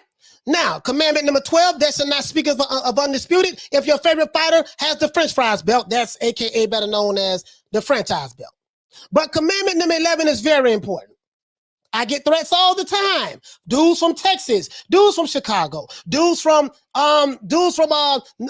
Tennessee, dudes from just some all over the country. This is what they do, sir. You violated that the other day. You violated that, right? Commandment number 13, thou shalt only have permission to be a fanboy of an old school fighter. This is the only exception to the rules, and I've given examples. Examples is, let's look at the examples, guys. Examples is Muhammad Ali, Sugar Ray Robinson, Marvelous Marvin Hagler, Sugar Ray Leonard, the great Salvador Sanchez, Azuma Nelson, Julio Cesar Chavez, etc., etc., etc., Pernell Whitaker, Rodolfo, etc., etc., right? Old school fighters, Larry Holmes, old school fighters. If your fighter is currently fighting right now today, you cannot be a fanboy of that fighter, right? Commandment number 14, this is for you race baiters. Thou shalt not race bait to push a personal narrative. And when a nigga don't follow your narrative, you want to call him a coon, another time sellout. I know you guys very well. Okay. Commandment number 15, thou shalt not have a victimhood mentality and play the race card when you don't get your way. This is a weak-minded individual who makes excuses for why he is a failure in life. This is what they do. The dudes have this kind of mentality, right? And thou shalt not violate any of the commandments under no circumstances. And I finish it by saying, these are the commandments that all of our subscribers must follow in order to be a subscriber of this channel. VA Money Group, you and anyone else, if you need to get familiar with these commandments. If you have left, good. Holla, we will not miss you. I promise you that, right? But don't be threatening people online because you cannot intellectually defend your position. Do not get overly emotional attachments to a fighter. Do not be deriding the promotional company. I'm pro PBC. Guess what? That's the opposite of what we stand for over here, sir. You're violating the commandments, okay? All right, then. So I just want to let you know, sir. Get familiar with it. Get familiar with the commandments, sir. That's all I'm saying. Get familiar with the commandments. Again, we will not beg you to stay. Don't let the door hit you where the good Lord split you. We care nothing about your 6'2", 240. We care nothing about who you're going to slap. We care nothing about you're the shooter. I saw the replay. We care nothing about that, sir. You internet gangsters have a history of doing nothing. Okay? All right. I'm going to open up the phone lines. We need 200 likes, though. We need 200 likes. I want to open up the phone lines and talk to the people.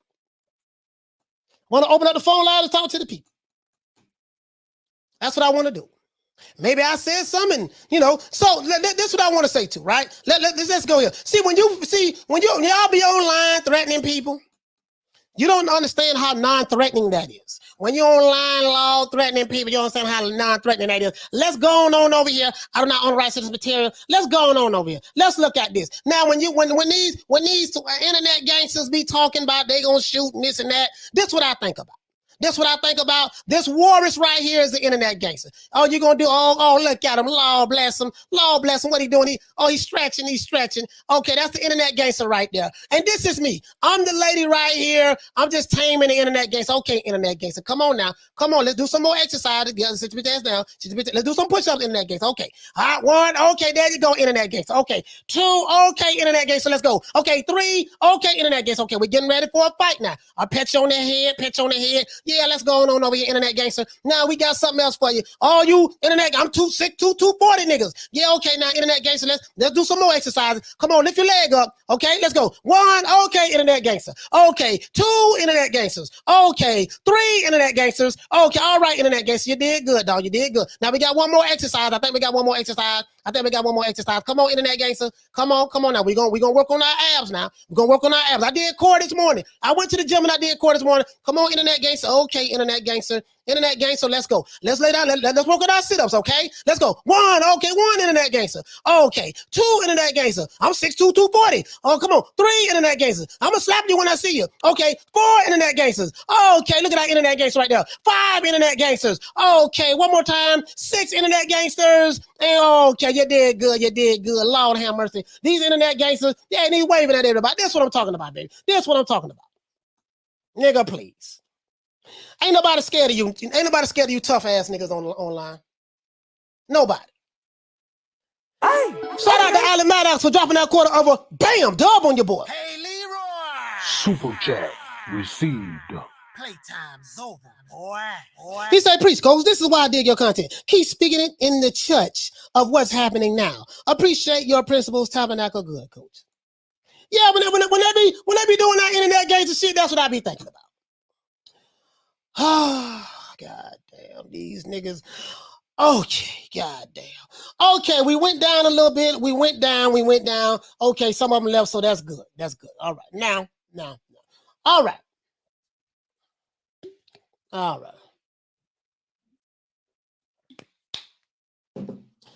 James said, he said, coach, you going to the Spencer Ugas fights? I ain't trying to get you. Drinks on me if you make it. Yeah, I'll be there. I'm not worried about nobody trying to get me, brother. I'm not worried about that. That's the last thing I'm worried about. What a nigga talking about what he gonna do to me. See, James, one thing about me, I don't do no selling no wolf tickets. I don't do no threatening nobody online. I'm not stupid. I would never be that dumb to telegraph my hand like that.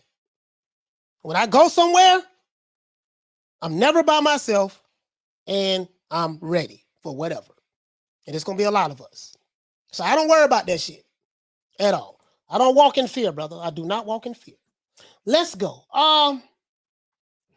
Let's see. He say, Slim Reaper. He say, coach, I needed that after snot. That's all I'm saying. That's what I think about. When I see this, when I see these dudes, that's what I think about. You gotta learn the commandments. Stop threatening people online. Stop being a beta male, because everything will be okay. All right? Okay? Everything will be okay. Now, let's go back here. I want to show you guys something. Now, Leonard Ellaby, let's go back to Leonard. Leonard said that he's looking to make the best fights possible. Tremendous platform, and we have a whole network of fighters, that we work with. So again, we have a bunch of stars, and we're going to continue to put our guys in big fights for the most money that we possibly can. And we're self-contained. We're self-contained. So yeah. So Leonard says that all that says when you about that life, you don't say what you're gonna do. You move inside. I don't say shit. Now, my mouth is closed. You ain't gonna never worry about me saying that. Just ain't worry about me saying nothing that anyone can get me on. Never that. But I ain't no fool. I am not no fool. Not no fool at all. Trust me. I know us. I know what we'll do. So I'm ready. let's go. Let's see. Let's look at this shit here. Now, Leonard said that when you look and you're looking to have a tremendous amount of success, you have to think outside the box. Okay, let's think outside the box. That's when let's think outside the have box. to be creative to continue to grow the sport with casual fans. Okay, so we want to continue to grow the sport with casual fans. Shout out to I beat that boy. He said I beat that boy. For dropping that $2, bam, dub on your boy. Hey, Leroy. Super chat received. Playtime's over, boy. Hey, he said, Coach, I see you be watching Kevin Samuels. Yeah, I watch Kevin Samuels. I watch Kevin Samuels, Cynthia G. I'm gonna try to get that sister on this show. Cynthia G, because I want to talk about, some things I want to talk about as related to black males, black men, and what's going on, and how I see this shit affecting the sport of boxing. So I'm gonna try to get on the show. But yeah, that the shit. Hey, listen, bro. Hey, listen, it's funny the motherfucker. I study all content creators. He says, "Oh, what's good, Coach? Preston from Charlotte here. I called in regardless to the Haney Cam fight a couple of days ago. Okay, all right, my brother. All right. Okay, all right, cool. You know, he said, Coach, I can see you leaning back like Al Pacino saying, hey, you think if I get something? Yeah, I ain't got nothing to say, bro. I ain't got nothing to say. I ain't fucking with nobody, but I'm gonna keep my mouth closed on that. But yeah. I'm gonna keep my mouth closed on that. Okay, now, so he said he wants to grow the sport with the casual fans. Promoters are protecting the fighters from fighting on other networks or other platforms, and is that a problem for boxing and for it to grow even further? No, it's a perceived problem. Like for me, for an example, I don't have no problems with making fights with other promoters. It just has to make business sense. Okay. So sources say we ain't gonna even say the fighter name and none of that. Sources say when he said that it's a perceived problem that we're gonna have to grow the sport with casual fans. So sources say that this is the next fight that's in line. Let's go. That was sources say that. This was in the UK yesterday. I think at the Kell Brook fight. Sources say that this is the fight that Leonard and Floyd is trying to put together. Sources say, I got my butt on the Jew. I got my butt on the dude with the robe. I got my butt on him. Come on here. So there, this one level. Oh, he tried to. He tried to kick him. Sources say Leonard is trying to make the best fight possible. This is a sources say they try to make this. Sources say this. Oh, this it right here. This it. Replay one more again. Sources say we trying to make the. Now I want you. Hold on. Before we get started, let's put it in the proper context. Let's put it in this proper context now. The only young fighter, and we got the youngest, biggest rising star in the entire sport, who is the only young fighter and one of the biggest attractions in the entire sport. The knock on Tank has been that, oh, he ain't fought nobody. All right, let's start right now.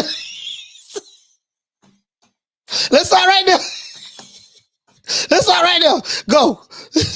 Let's start right now. Let's make it happen. Here you go. It's squared out. Okay, here you go. It's going to the orthodox stance now. There you go. It's squared out. He dropped him with a jab. He tried to. Sources say this is good. We got to put the best fights possible. We got to make the best fight.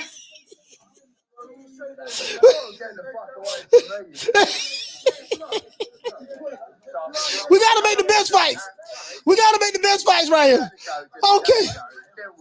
All right, man. Oh, that's okay. All right, so that's all I'm saying. So I don't know what Leonard, he said it's a perceived problem. Sir, it's a problem. I can tell you that. It's a problem. If you're saying that the only knock that's been on Tank is that he's not fighting anybody in one breath, you're saying that's the knock. You're acknowledging that. And then later on in the interview, you're saying when the reporter asks you, we see that you have a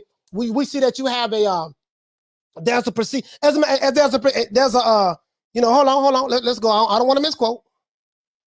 On other networks, other platforms. When you have to be creative to continue to grow the sport with casual fans. Promoters are protecting the fighters from fighting on other networks or other platforms. And is that a problem for boxing and for it to grow even further? So listen, hold on. He said promoters are protecting the fighters from going to fight other fighters on other platforms. Is that a problem? Listen, what you got to realize what he didn't answer what he didn't say. He said it's a perceived problem. So he acknowledges that, yeah, we keep our fighters from fighting on other platforms, but it's a perceived problem. Well, listen, this is what he's saying. Let's go. No, it's a perceived problem. Like for me, for an example, I don't have no problems with making fights with other promoters. It just has to make business sense. You know. I'm done. I'm leaving it alone. Bro, this is bullshit. But anyways, sources say. Sources say, so y'all heard it from me first. Breaking news. Sources say that it is rumored that the breaking news that I just told you guys that came from the sources say that I can't tell who the source is, that this might be a fight in the making from TMT, from the money team that's going to break into casual boxing fans. Sources say. It is what it is. The best fighting the best. That's what he's saying. That's what he's saying now. That's what he's saying. Oh, Leonard, my dog. Y'all know Leonard is the best promoter in boxing. Y'all know that. If you're new to the channel, please subscribe to the like button. Damn, how many likes we got? We got less than 200 likes. All right, well, we need 33 more likes. Now I want to open up the phone lines. If anybody want to call in, shit. Call in. Well, don't do no running. No running. Y'all know me. Let's see. Hold on. We got my main man. So we got that right there. My main man, that's my dog. That's my dog. Okay. Now listen, all that. I gotta talk to this. I gotta talk. No, I ain't gonna just say all that. I gotta talk to the sisters. Sisters, I got word from our good brother. See, these brothers out here been slipping on their pimping. These brothers out here have not been about that revolutionary life. Revolutionary meaning, change. We're going to revolutionize, drastic change. You know what I mean? A lot of these brothers ain't been about that. Now, if you watch them on YouTube on different niches like boxing and stuff, you would think that was about that revolutionary life, but these guys are not. They are, they're not. So let me break this shit down. This is what's going on in the boxing community. You have a lot of this. And I want to explain this to you guys. A lot of these fake conscious, like you have the conscious community, and you have branches that break off and do certain stuff. And then you have because you have people, they learn stuff from this group, that group, and then they tie it into something else. You see what I'm saying? And over time they evolve, and then they think they have these bright ideas. I know the root of where all this shit come from, right? Some of them, they want to be Huey P. Newtons. Some of them want to be John Gotti's. Some of them want to be Sammy the Bulls. Some of them want to be, now this is boxing now. We're talking about boxing, a physical sport, men, women fighting each other, the best fighting the best. We're talking about that. But some of these guys, they want to live vicariously through these fighters' lives. And then, and then this is why you get dudes who get, we had to come with the commandments because of this, right? We had to come with the commandments. We had to because the shit was just getting out of hand. Richard, what you say? He said Care Bears, curly locks. Hey, what you know about Care Bears? He said Care Bears and curly locks. Oh man, what you know about the Care Bears, man? What you know about the Care Bears? What you know about the Care Bears?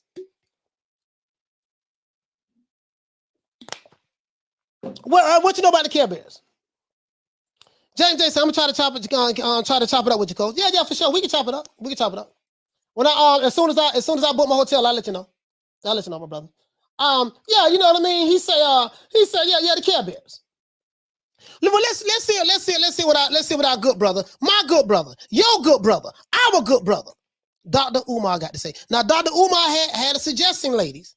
If these guys ain't about that revolutionary life, he said that you should refrain from giving up the cookies. I didn't say it. That's what Peace and Pan. That's what our brother Dr. Umar said, right? He starts out now by saying peace and Pan-Africanism, so you got to understand that he's a Pan-Africanist. But I just want you guys to know Pan-Africanist, pro-black boxing YouTube channels, and all that shit, the same shit. All of it is the same. Trust me, all of it is the same. It's just different sects and fragments of the same shit, right? So, it is what it is, let's go. Some peace and Pan-Africanism. Peace and Pan-Africanism, peace and Pan-Africanism, family. All right, peace and Pan-Africanism. So we heard that. So that's his intro, right? Now let's bring it on up. Let's bring it on up to the 2-minute mark. Because ladies, this is for the sisters out there now. Some of you sisters, I know y'all. Some of you sisters, the good word came from my brother, and he told me to make sure I drop it on you. Let's go. Cry your ass off in court, and you get 2/3 of 2 years. All right. No, my brother, it is consciousness over the cookies. It is consciousness over the cookies. It is politics over the punani. It is revolution over the romance. It is business before the bedroom. If we practice that out for these Negroes who ain't work, if they not working for the hood, they do not get access to your honeycomb hideout. If they not struggling to save the children, they do not get access to your honeycomb hideout. Black women, please stop giving brothers access to your honeycomb hideout when they not doing the work. You can get the Big Papa face mask. You can get the notorious RBG face mask. You can get the unapologetically African face mask. You can get the understand, overstand, understand. That's right. Cut off the cookies. Black woman, until the black man stops violence in the community, cut off the cookies. Black woman. So basically, so our brother say, listen, sisters, until the black man stops crime, violence in his community, and I do agree with that. We can't be talking about other people and stuff like that. When we the biggest enemy to ourselves. I totally agree with that. He's right about that. But listen, until they get right, want to protect our women and take care of their children, because 77% of all black family households is led by the woman. You know what I mean? So single family motherhood is probably one of the biggest derivatives of crime in our city, but in our country, and within the black community. But that's neither here nor there. But anyway, he's saying that, listen, if they don't, until the brothers get right, cut off the cookies. Don't give them no cookies. Now I let you determine, and he said punani too. So y'all figure that out. What cookies and punani is. All right, let's go, bro. Let's go, our brother. Let's go, our brother. One more again. Talk to him, Big Papa. The black man starts marrying our sisters, cut off the cookies. Black woman, you have to politicize your punani. I'm going to say it one more time. Until the black woman politicizes her punani. Until the black woman politicizes her punani, brothers are not going to take the work of African liberation serious enough if they keep on getting access to the black woman's honeycomb hideout. So black woman, it is time for you to politicize your punani. Oh, that's it. That's all I want to show y'all, bro. Bro, I can't make this. So basically, you have some of this same shit that's going on right now, right? I'm telling you, bro, like, these dudes want to be, bro, they got, you Marcus Garvey 1 minute. These dudes, some street dudes who found some street hustle and mixing all this shit together, and they're confusing their goddamn self. There's a whole lot of bullshit. Spencer West said that's the dumbest shit. Politicize the fool daddy.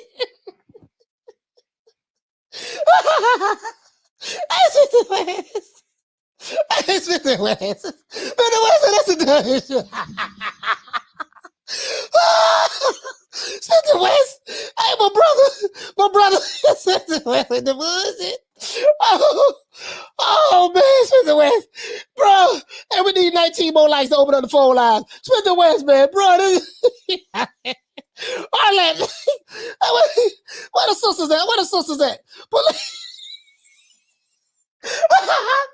Let's say he need to stop. Let's say our brother one more again. Talk to him, Booba. Yeah, listen, man. Come on, man. Y'all ain't gonna be talking about my dog like this now. That's right. Oh, yes. I know brothers don't want to hear it. I know brothers don't want to hear it, but sisters are going to have to politicize the punani in order for brothers to get the work done. That's right, ladies. Make the man work for the treats. If he don't work for the treats, he does not eat. If he don't work for the treats, he does not eat. Hit the Cash App, $FDMG School. Please hit the Cash App, $FDMG School. Please hit your Cash App for $. Hit the Cash App, $FDMG School. Hit that PayPal. PayPal.me/FDMG Academy. PayPal.me/FDMG Academy. I got to go get ready for the meet and greet. Talk to him. Wait, let me tell you where the meet and greet at. Oh, bro, I'm done. Hit the Cash App now. Bro, I'm done. This is what I see what's going on. Now you see why I clown these dudes. Now you see why. See, this is what I see. This is what I hear. When I hear this, we're a group, we're a clique, this is what we do, we about that life, yada, yada, yada. But this is what I hear from these guys. I'm like, oh my God, these niggas here, man. You Huey P, Fig Newton, Big Meech wannabe, Dolomites, Ruta Ray Moore / Iceberg Slim pimping, Debo gangster wannabe. Bro, like all this shit on this boxing shit.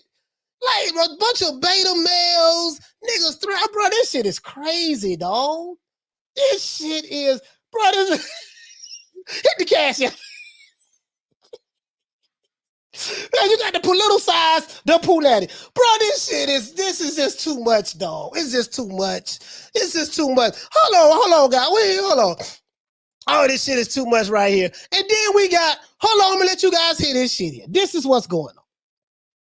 This is what's going on too. See, the Hotep niggas, a lot of you guys who not from America, they had like the Hotep over here in America, right? The conscious community has broken off into many different sectors. It's broken off into the boxing community. This is why you have certain cliques and crews. They have different ideologies, different trains of thought that they, that's combined into one, and we're fighting, whatever fight they're fighting. We're trying to take Whitey out, this and that.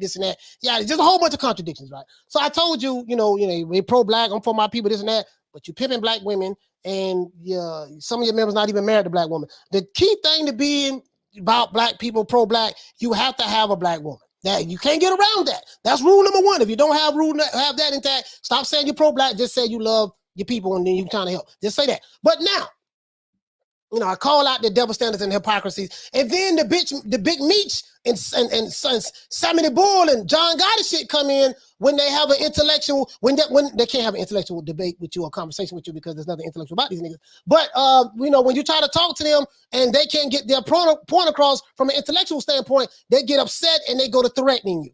Now they're John Gotti, Sammy the Bull, Debo, they all this shit, right? Then you have some who's done time in prison before, and they feel like because they did time, that makes them some kind of killer. And these niggas brag about their failures in life. Hold on, let me tell you guys something. Anybody who brags about doing time is one of the dumbest niggas you ever seen in your life. Right? Doing time is not a badge of honor. It's a point in your life where you have failed. Only in these YouTube streets and certain and in the communities that I come from, that people will brag about their failures in life and look down on people who's actually succeeded. It's ignorance at its highest form. What does it have to do with boxing? Nothing. When you threaten people in the chat and threaten me, what does it have to do with boxing? Nothing. When you telling me you're a shooter, you this, you that, what does it have to do with boxing? Nothing. Sit your ass down somewhere. Okay, now but the Hotep niggas, I call them the Hotep niggas, the old crested niggas. Some of this train of thought has came into boxing. Let's go. Talking about these Hotep hustlers. Let's talk about these Hotep hustlers. The reason it has become an issue. Coach, what you talking about Hotep hustlers for? Because it's the same shit that's going on in the boxing community with a certain boxing community right now. Let's go. is because in 2017, we have this entire group, this entire movement of quote unquote Pan-Africanist. We have this entire movement of people who work on this agenda of let's go more African than thou. So how does this relate to what's going on in the boxing community? It's the same shit. We are the authority. We're the black authority in boxing. We determine who's black and who's not. Who's a coon, who's not. Who's this, who's that. If it doesn't pass our test, what we say it is, then, it doesn't get our approval, then we have the right to ridicule and ostracize you until you get on the code that we want you to get on. Let's go. Shout out to Alan Maddox for dropping that quarter of a bam dub on your boy. Hey, Leroy. Super chat received. Playtime's over, boy. He said perceived sources perceptively say Umar doing too much, trying too hard to be a cross between Huggy Bear and Al Sharpton, sources say. Listen, I like Umar. I like Umar, though. I'm not gonna lie. I like Umar. He's funny as hell to me, though. Him and Tariq Nasheed. Hey, bro, Tariq Nasheed is on some other shit. I love that dude. That dude funny in the motherfucker. Now, I don't agree with a lot of shit he say, you know what I mean? But he funny in the motherfucker. These dudes is hilarious to me. That's why I laugh so much. Because I see, okay, these guys, they've been listening to a lot of this shit. Now they want to bring it over here and then they want to try to start some kind of race war shit. Like man, y'all niggas sit down somewhere.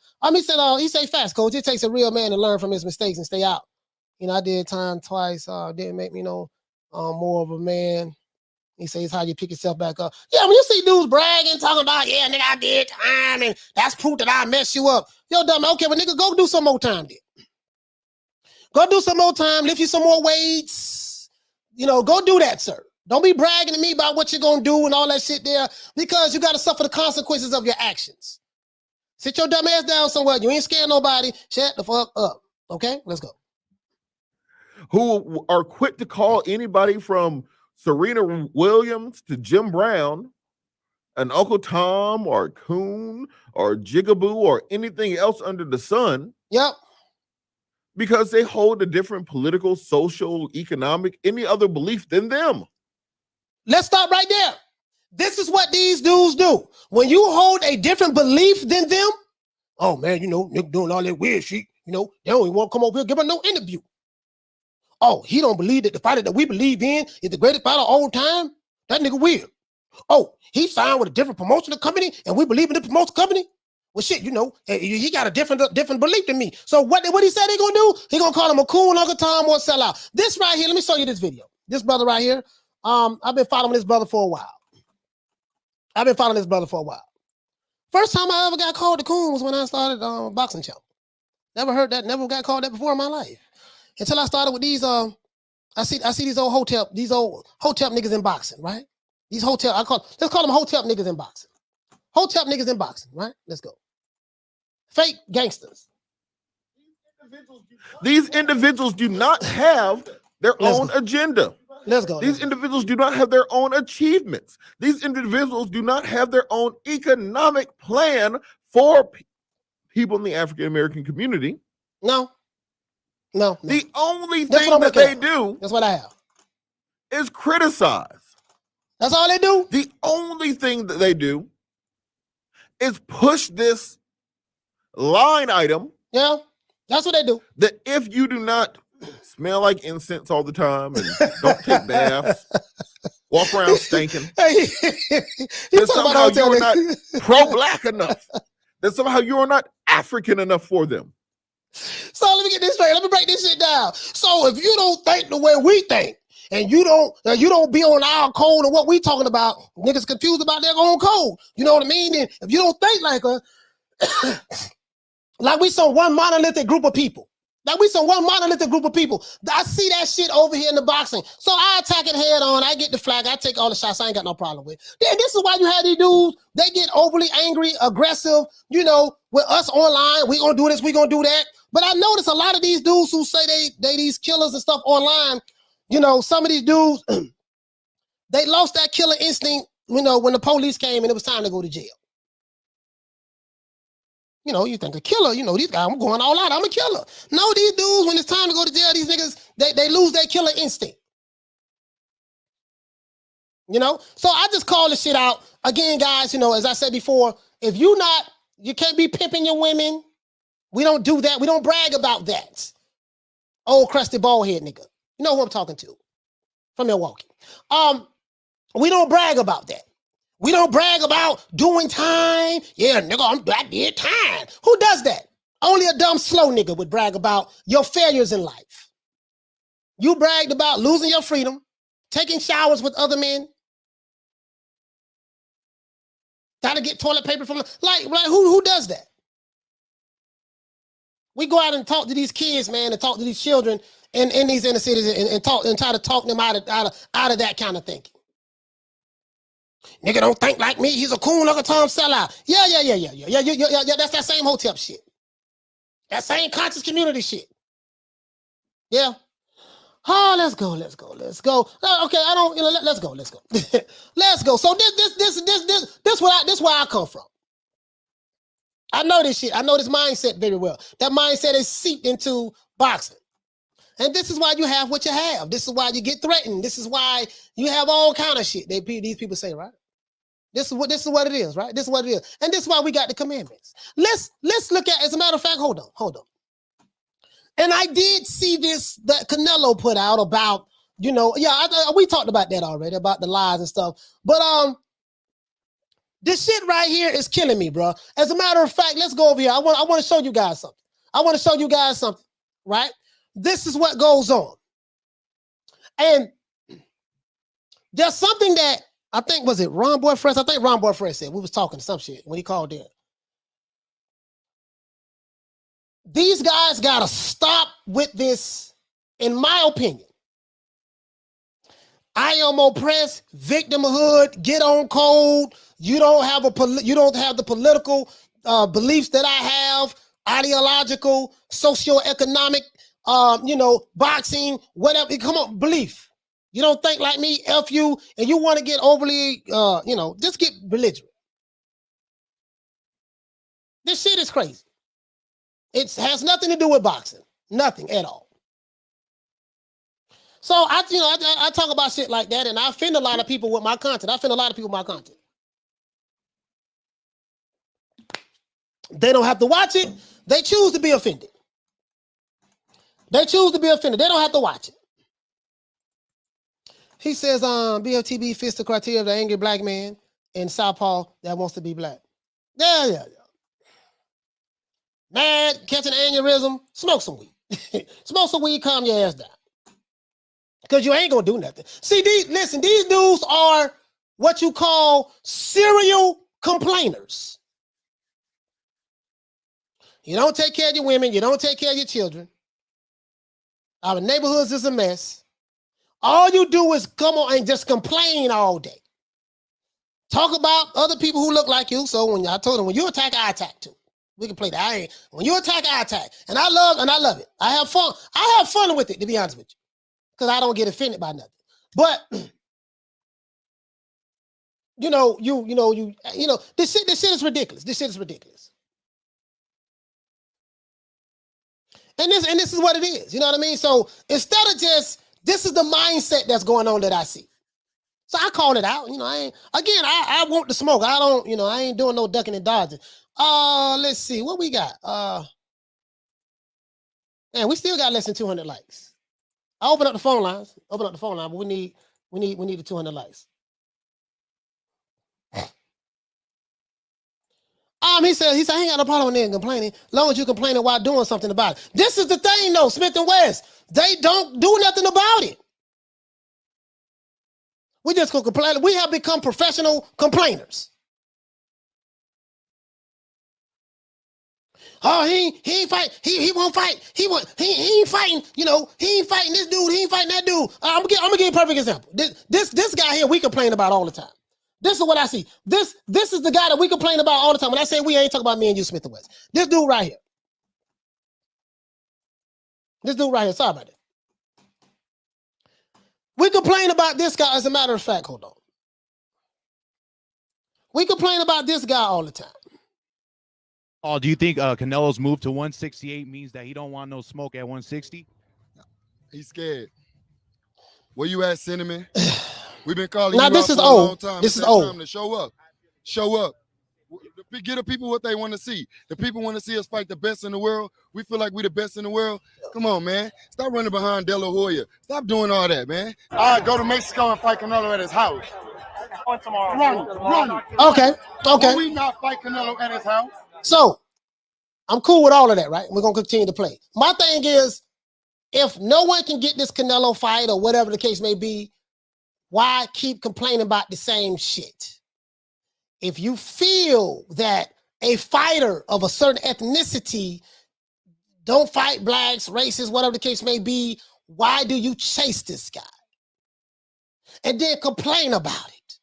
Well, he ain't doing this, and Canelo ain't doing that, and he ain't yada yada yada yada yada. Like I don't get. It's like we have become serial complainers about the same shit. Let's go. We will go to Mexico. We love Mexico. We from Texas, bro. Well, shouldn't that fight happen in Cowboy? This is Jamal talking. We want to go to Mexico. We love Mexico. Let's continue. Let's continue. Let's continue. All right. Right now. I'm more than 68 right now. Okay, this is old. All right, as you can see, here come our key. Here come your favorite YouTube channel. Canelo. Now, previously, Al Heyman sent Canelo Alvarez a one-fight deal to fight Jamal Charlo next for the biggest payday of Canelo's career so far. See, I ain't got to play no more because I can't stand this boy. But you get what I'm saying. They did this, like the narratives get pushed and people pick sides and now he ain't doing this, he ain't doing that. And I'm like, dude, okay, you got a plethora of fighters that you can fight. You can't, like every day we keep complaining about this same guy in boxing. And I'm like, God damn, dog. You got one company that has 250 fighters, something like that. According to Rick Glazier, PBC has like over 200 fighters on the contract, according to Rick Glazier. I have no proof of that, but that's what he said when he was on the show. And this one guy, just a constant complaining, whining, bitching, moaning. Ain't nobody trying to, no, we're going to create our own lane and we can do it. You with the most powerful man in boxing, quote unquote, sources say, that's what y'all say. That's what y'all say. You know what I mean? So let's go ahead and make this shit happen like this. You know, we got to sit back and keep waiting and complaining about this. Okay, who gives, you know, like, damn, okay, if you feel he ducking you, whatever the case may be, okay, if you feel that way, that's fine. There ain't nothing wrong with that. There's nothing wrong with that. If you feel like a certain fighter is ducking you and he doesn't want to fight you, there's nothing wrong with you feeling that way. The problem I have is why keep complaining that he won't fight you when you say that he's ducking you? Shouldn't you just moved on and fought another champion? That's a fought somebody else. That's all I'm saying. Shout out to my brother Smith and West for dropping that quarter of a bam. No, sorry about that half a bam dub on your boy. Hey, Leroy. Super chat received. Playtime's over, boy. He say for the collection plate. It's a movie that describes this convo with T promoter T with promoters and fighters. The Great White Hype. Yeah, that shit was funny as hell. The Great White Hype, but that was a classic movie. Hey, Smith the West, that was a classic movie. What the dude named Samuel L. Jackson was supposed to have been Don King. Samuel L. Jackson was supposed to have been Don King. So my thing is this. You have hold on. I want to show you this. The reason why I have an issue with it, with just always, because I'm the type of person like this here. I'm not the complaining nigga. I'm not the dude, oh, woe is me. They ain't gonna let me do this. They ain't gonna, nah, that's not me. That's not me. I'm the type of dude, man, okay, listen, man. You know, I'm gonna make this shit do what it do. Especially if I believe I'm a king. What, you know, I'm gonna believe I'm a god and all this stuff. If I believe this shit, then kings and gods move like kings and gods. Kings and gods ain't sitting around begging and mad and upset all the time, bitter because you can't get your way, throwing temper tantrums. So let's go over here. I want to show you something. Throwing temper tantrums. I want to show you guys something. Listen, so we ain't got time to complain. None of these guys on this list should be complaining. Felix Cash out of the UK, 15-0. Sergey Derenchenko, 13-4. Damn, Derenchenko got 4 losses. Damn, I didn't know he had that many losses. Okay. Carlos Adams, okay, all right, he's 21-0, 21 loss. Okay, Jaime Munguia, like right now, when you on this list according to Ring Magazine, so we shouldn't be complaining, none of that shit. Right now, everybody should be getting it on. Everybody should be getting it on at this point. As a matter of fact, they got the Ring Magazine, they got their pound for pound and stuff like that. Like the top guys, we need to see these top guys fight each other. If you don't get the fight, not going to complain. I'm not going to feel sorry for this guy, Crawford. Okay, don't complain about it. You can't get the Spence fight, move the fuck on and try to fight somebody else. We're not going to do that, right? We're not going to do all this goddamn complaining. Junior middleweight, we ain't going to do that neither. Jamel Charlo taking care of that. I'm here Castano. I hear Castano's supposed to be doing something totally different, rescheduling their fight. But if you really believe that, this, we under some kind of whatever you believe in, oppression or such and such, what are you doing about it? If you feel that way. Are we going to just continue to complain, get mad, bitch, moan, and attack each other? And I have no problem with that. I can attack each other with the best of them. Doesn't matter to me, but I'm just saying though. Trevor, he said Trevor Bryan ranked 7 on BoxRec. Let's see, he ranked number 7. Hold on, he ranked number 7 on BoxRec. Oh, let's see what's up. That's the ring. Oh, let's see what's up. Hold on. You sure? He ranked number 7 on BoxRec. Hold on, Trevor Bryan, he gonna have to fight. Trevor Bryan is gonna have to fight. Let me see. Bruh, all this total disrespect. Bro, but there's some disrespect here, bro. Hey, check this out. Check this out. Hey, look at this. Look at this. Hey, check this out. Okay. Let me look at that. Let me check that out. I'll check that out, Smith and West. Hold on, my brother. Let me check that out. Hold on, my brother. Here you go, right here. Let me open a new tab on that.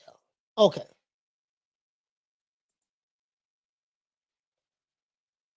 Oh, I got it. I know it. Hold on, let me copy that. And I just put it over here because I tried to say that link that you sent me, but I know what the problem is. I know what it is. Hold on, I know what it is. Let's go right there. All right, there we go. Hold on.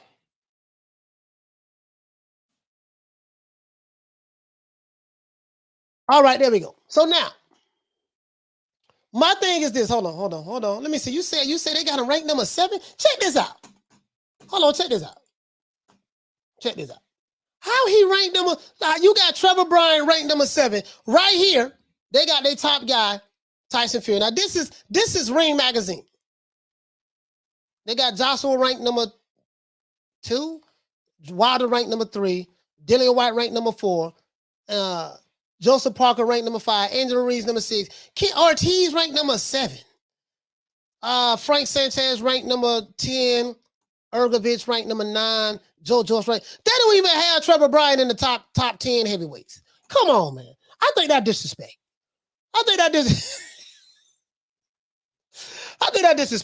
They don't have Trevor Bryan in the top 10 over here with Ring Mag. So hold on. So you saying with the BoxRec he ranked number 7? You sure about that? That's some bullshit. How you gonna do an American heavyweight champion like that? How are you going to do an American heavyweight champion like that?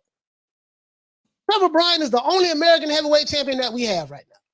How you gonna do an American heavyweight champion like that? You sure?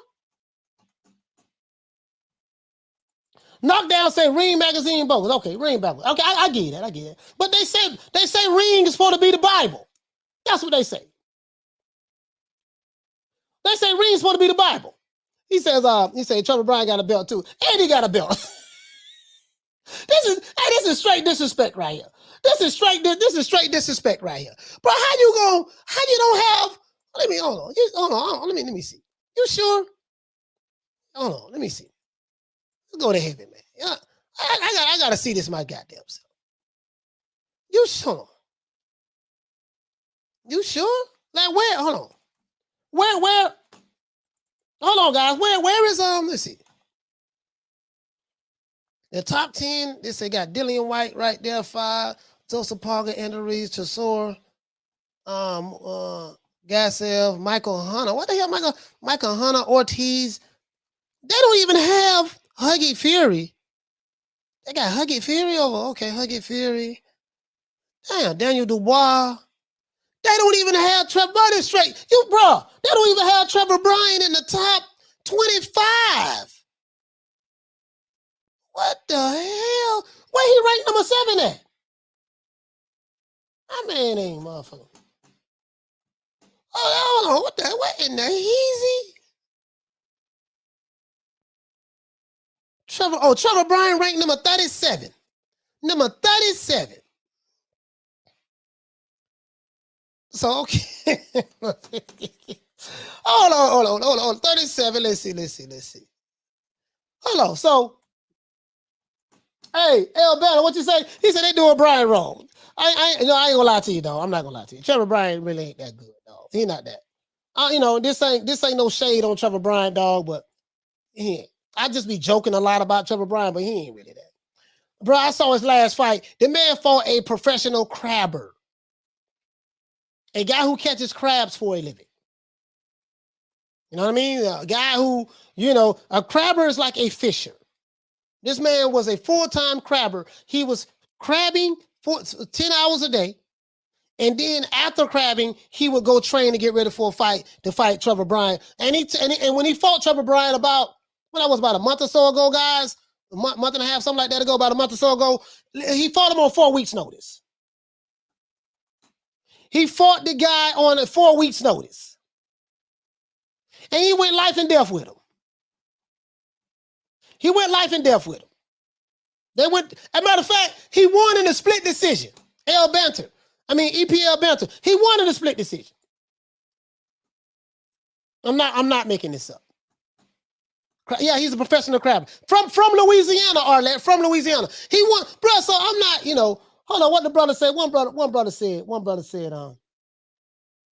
he said 37 is so disrespectful. Now, they got Wilder. They got Deontay Wilder in the top 5. I think they got him in the top 5. They got Wilder in the top 5, which is good. Wilder's number 4. They got Anthony Joshua. They have Wilder. They have Dillian White, Joseph Parker, Andy Ruiz, Derek Chisora, Michael Hunter in the top 10. I don't know how the hell Michael Hunter got in the top 10. But anyways, but you get what I'm saying though. Hold on, one brother. Well, what you say, Mr. Holmes? You say it's because he's black. You got to be trolling on that. You have to be trolling on that. I'm gonna give you the benefit of the doubt and say that you were joking. Because if you ever seen Trevor Bryan fight, you got to be joking on that. Because you got 5 black dudes. You got Anthony Joshua, last time I checked he's black. Deontay Wilder, last time I checked he's black. You got Dillian White, last time I checked he's black. Derek Chisora, last time I checked he's black. And Michael Hunter's ranked number 10, last time I checked he's black. So I don't think that have anything to do with it, to be honest with you. But if you ever seen Trevor Bryan box, you'll understand why they probably got him at number 37. The dude went life and death with a crabber. He won via split decision. I can't make this up. As a matter of fact, let's see, I don't even know the guy's name. Never heard of him. The man had a full-time job. He worked 10 hours a day. I think he said he worked like 5 or 6 days a week. This is how he feeds his family. And he boxes on the side. Professional boxer, he boxes on the side, and he took the fight on a 4-week notice, and Trevor Bryan won in the split decision. I'm dead ass serious. So I don't think skin color had anything to do with this, my brother. This dude here is just Trevor Bryan is really, he's really that trash. I'm just I know what they're gonna say. He always tearing the brother down. I'm just. Bruh, just if you watch him box, that's all I'm saying. Just watch him fight, and that'll tell you everything you need to know. This guy, he fought Jonathan. Hold on, matter of fact, Jonathan, this him right here. I forgot. Let's see what Jonathan looked like. This him right here. So he was undefeated, though. He was an undefeated fighter now. He was undefeated. He got his first loss fighting Trevor Bryan. He got his first loss. He's 5'11", 72-inch arm reach. He's from Louisiana. I told you he was from Louisiana, right? He's from Louisiana. From Louisiana, okay? 32, his nickname is the King. He was 17-0 now before he fought Trevor Bryan. So Trevor Bryan gave him his first L. So you can say, well, he fought an undefeated fighter. Yes, he did. He did do that. I can't lie. He fought an undefeated fighter. You know what I mean? Now, when I click over here to Trevor Bryan, he's 22-0, 15 knockouts. Okay, this ain't no shade to my brother Trevor Bryan, but I don't think that they got him right. He's 6'4". So I think he was 5-6 inches taller than this guy. 79-inch arm reach. This guy right here, he had a 72-inch arm reach. Okay? 72-inch arm reach, 5'11". Trevor Bryan had a 79-inch arm reach. Trevor Bryan had a 7-inch arm reach advantage on this guy. Tall, he's 6'4", 7-inch arm reach advantage on this guy, and he went life and death with him. So you get what I'm saying, my brother. I feel your pain on that, right? But in this case, the race card doesn't apply to this. That's all I'm saying. He says Don King gave Brian the crabs. I'm dead ass serious, bro. I'm not. You see, I'm not even laughing. I'm dead serious, bro. This dude is a professional shrimper, crabber. I think he said he can. As a matter of fact, yeah. Let's see. He's a professional crabber. I'm dead ass serious, bro. Like, see, y'all think I'm joking and shit. I'm dead ass serious. Hold on. Let's look this guy up. Hold on. I'm dead ass right now. As they say in New York, I'm dead ass. I'm being dead ass right now, guys. I think this dude is a professional crabber. I'm dead ass here. Let me see. I'm gonna pull him up right now. So them putting Trevor Bryan at rank number 37, I think that's about right. He got a belt, but he got a belt. You see what I'm saying? But you get what I'm saying. He got a belt, but you get what I'm saying. It's he said, how about Jared Miller? I think Jared Miller is still suspended. I think he's still suspended, my brother. I don't think he's nowhere on there. He don't even have a Wikipedia page. Let me see. Yeah, he don't even. Let's see what's up. Cause bro, I'm telling you, bro, I'm not making this shit up, dog. I know y'all think I'm being funny. I'm not being funny, dog. This guy, he did an interview. Here it go right here. As a matter of fact, this dude, come on, man. Here you go right here. Damn. This man went life and death with this dude, man. He said I worked to the last one. I gotta find. I'm gonna find the interview, dog. I'm not gonna try to spend this rest of the show looking for it. But bro, I'm dead ass serious, dog. Just if you do I'm telling you, I'm gonna do the research. I'm telling this dude he works on a he got a score right here. Listen. It said a much larger Bryan went forth and Gildry often acted on the waist. He said the much larger Bryan went forward and Gildry often acted on the waist. He said, but throughout the fight, he often entered into exchanges of blows. Bryan finally managed to send Gildry to the floor in the final seconds of the fight.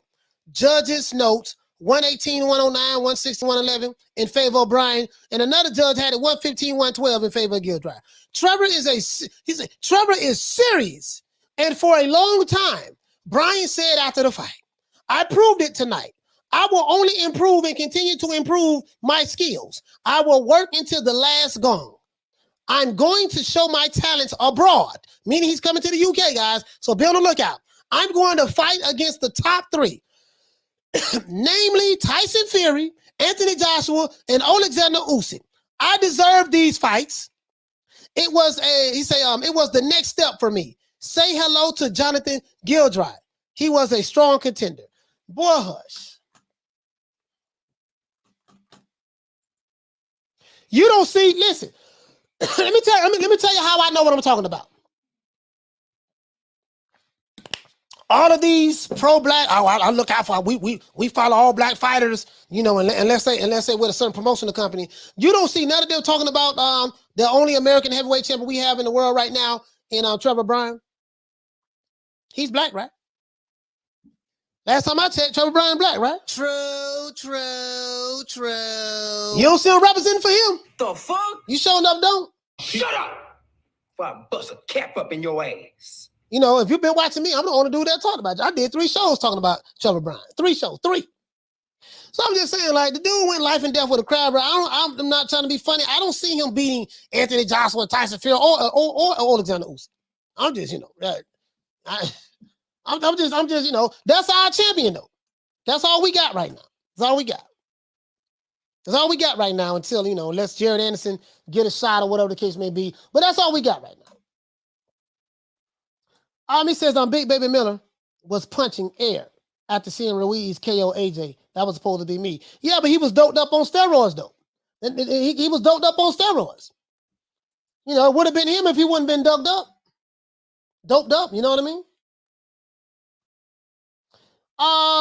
Let's see. Rolling with the punch, he said not 37 though. He was the next to a ranking with a fighter with 14 losses. Bro, hold on. Bro, like they don't have no respect for Trevor Bryan. Like literally, bro. Nobody, bro, like if Tyson Fury or Anthony Joshua or Usyk or Dillian White say, well, we don't even want to fight this dude, like you can't even say they ducking this guy. You can't even say that's a duck. You know what I mean? Like you can't say that's a duck, though. And I like, you know, I'm just saying, but ain't no.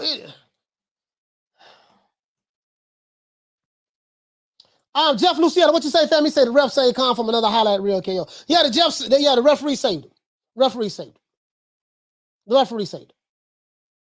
Khan Shinery he said Trevor has the right to be crabby though, coach. Yeah, you know, I'm just saying, like, all I'm saying is the level of competition. Remember, I tell you guys, people be saying, oh man, this dude, he got 22 wins, you know, 20-something knockouts. Who you fight matters. As my brother Shelton Moore, I like to say, yeah, he got 30 wins, 29 knockouts. He said, yeah, but who has he fought? Who you fight matters. Who you knocked out matters. Hell, you fought a bunch of goddamn cab drivers and Uber drivers. This shit, don't tell me you got a record of 30-0 with 30 knockouts. I got a record of 30-0 with 52 knockouts. You can't even get 52 out there. I got a record of 30-0 with 52 knockouts. Okay, yeah, but who you knocked out? Who you fought? Ain't nobody representing for Ain't nobody representing for Trevor Bryan like that. Nobody. Kathy Devin, what you say? Says he said, "What's up, coach? I don't think the ref should have stopped it." Yeah, me neither. The fight, I feel Brooke dominated pretty much every round. I think when Khan went down, it should have counted as a knockdown. Yeah. They should have stopped. I want to see that get knocked out. Should have shit. Let it go through. All that shit he was talking about, what he was going to do to Amir Khan anyway, that's what they should have did.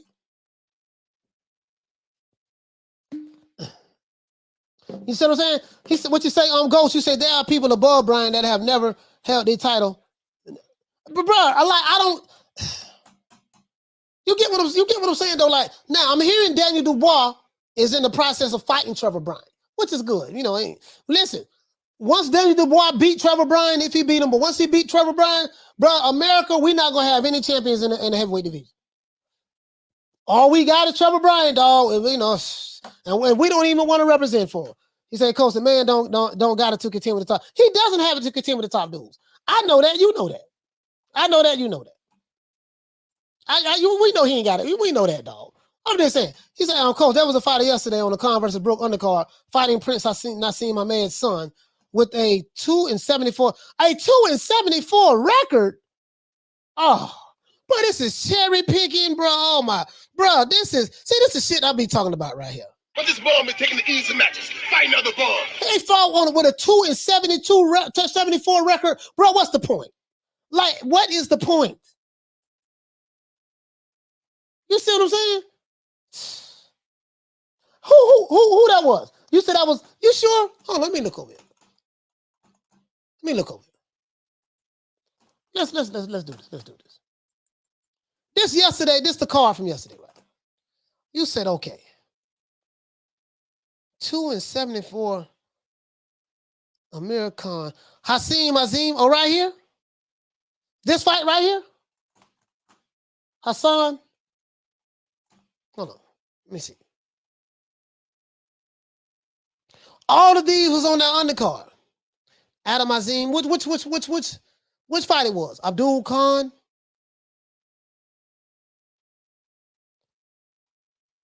Hold on, Hamid, hold on, it gotta be down here. Well, which one it was? Which one it was? Which one it was? Carl, what you say? He said that was both his sons fighting. What were they on the dog? Come on, man. 2 and 74. That's beyond cherry picking, dog. That's. You get what I'm saying? Like how you don't even get better as a fighter fighting the competition like that. He said all Jared Anderson needs is a name and a fight on Fury's undercard. He'll be Gucci after that. Yeah, you know what? Hey, Smith and West, I want to see Jared Anderson fight Ergovich. I'd love to see that fight. Jared Anderson fight Ergovich, I would love to see that fight. I would love to see that fight. Ghost, what you say, fam? He said they're not his sons. Yeah, I don't know. I don't know who they. I didn't even know. I don't know, brother. I don't know. He say from all the shit that Khan talk. Yeah, you should have let. Yeah, I totally agree with you, dog. Hey, Smith and West, I totally agree with you, bro. All the shit that Amir Khan was talking, they should have let his ass get flatlined. They should have let him get flatlined. 2 and 7, bro. This is ridiculous. Hold on. Trevor Bryan. Man, this dude here, man. Bro, like, they got Trevor Bryan. Hold on, where's that? They got Trevor Bryan ranked number what? Like, this don't make no sense. How is... Hold on. We pulled up the ring, right? Didn't we pull up ring? He was ranked number... Look at it, bro, come on, man. Look at this shit. Look. Bro, listen, bro. I'm not in defense of the Alphabet Boys, I can understand why they don't want to represent for Trevor Bryan. You know, I don't even know what kind of trunks they had on. This is some kind of suede. This dude took this fight on a 4-week notice. 4-week notice. They looked like they fought in the it looked like they fought in a high school gymnasium. Man, I hate to see Don King go out like that, dog. I hate to see Don King go out like that. Don King, one of the baddest promoters in the history of boxing. I hate to see him go out like that. He should just retire. You know what I mean? Don should just retire, dog. He shouldn't even be trying to promote fights no more. It make his resume look bad at this point, you know? He said, how did that Frazier Clark opponent last night get sanctioned to fight? You know what, bro? I have no idea, bro. This shit is ridiculous, bro. Bro, they be having dudes, like how certain dudes be getting fights, I have no idea, dog. Bro, it don't even make no sense. How certain dudes be getting fights? They say Don King ain't promoting for real anymore. Nah. It don't even make no sense, Smith and West. My brother, it don't, you know what I mean? Like, that's all we got. We the laughing stock of the heavyweight division right now. We got Trevor Bryan. We got Trevor Bryan, dog. Like, this shit is embarrassing at this point. Embarrassing. God damn, we can't do no better than that. Like, listen, listen. Let's put Jared Anderson in there with Trevor Bryan. Let Jared Anderson beat his ass. At least we can have a champion that we can say, yeah, we got the WBA. He got the Reggie belt now. Yeah, he got a Reggie belt, but we got a good Reggie belt fighter. And then he's looking to get the smoke with the upper echelon. Let's get that. I would like to see Jared Anderson and Ergovich fight. I'd like to see that fight. He said, Coach, did you see on the post-fight presser with Khan admitted that he couldn't even remember the sparring with Brook and laughed about it as he was just trying to sell a fight? I did see the post, but I didn't see that part. I didn't see all of it, Alan, to be honest with you. I didn't see all of it, my brother. I didn't see all of it. He said Don King is like 90. Yeah, he's 90 years old, just like Aaron. He's older than Aaron, believe it or not. I think by like 5 or 6 months. He said Don King is 90, just like Aaron. So I don't blame him. He's not going hard on promote no more. Plus, he has a bad reputation. Yeah. They don't blackball. They don't whiteball Don King. He done. He's done. All the relationships with the networks, that's over with. Shout out to my brother Retro. He said I come in here and Coach still talk about Trevor. Hey Retro, man, Trevor Bryan. Come on, man. That's all we got, dog. Boy, shit ain't looking good. This shit ain't looking good for us, dog. But shit, but it's looking rough. It's looking rough for us right now, bro. Like, bro, we need to just go ahead and fight Jared Anderson and let him go ahead and Jared Anderson, let Jared get that Reggie belt, bro. Let him just go ahead and get that Reggie belt, bro. That's it. He said he may not remember, but he been knocked out cold several times since they sparred. Yeah, that's probably why he don't remember. Carl, what you say, fam? He say, Coach, look up MJ Hall on BoxRec. MJ Hall. Hey, man, I'm just saying, bro, like, this shit ain't looking good for us, dog. Well, I'm like, well, bro, to be fair, bro, like, I understand. Like, we might have to just charge that one to the game. You know what I mean? Because Trevor Bryan ain't on. MJ Hall. Oh, my God. Notice. Oh, let me see. This shit don't make no sense. Is there a picture of him? It ain't even no picture of this dude.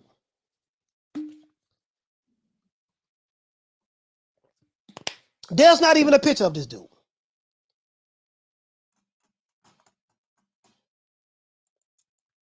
Look, there's not even a picture of this dude.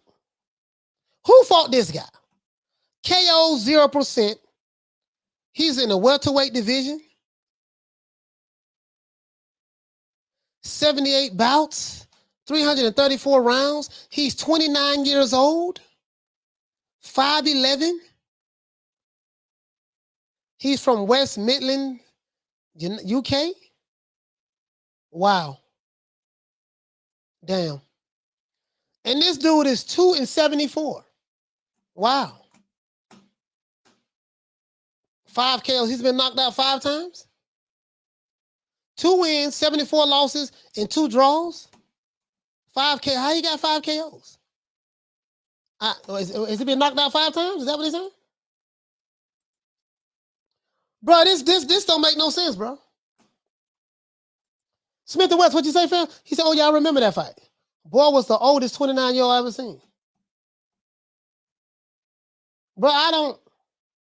And, bro, when I look at, you know, bro, I'm going to be honest with you, man. It's just some fights we just shouldn't be seeing. Bro. Like, that guy, I'm going to tell you something.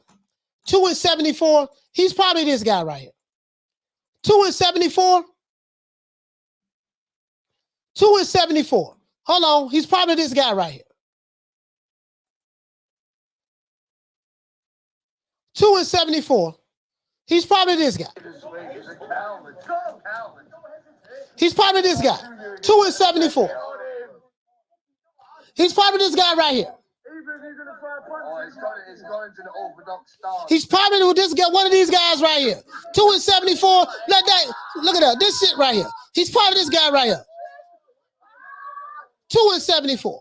He's one of these two right here. 5'11". This the guy right here. 2-74. This is shit I'm talking about.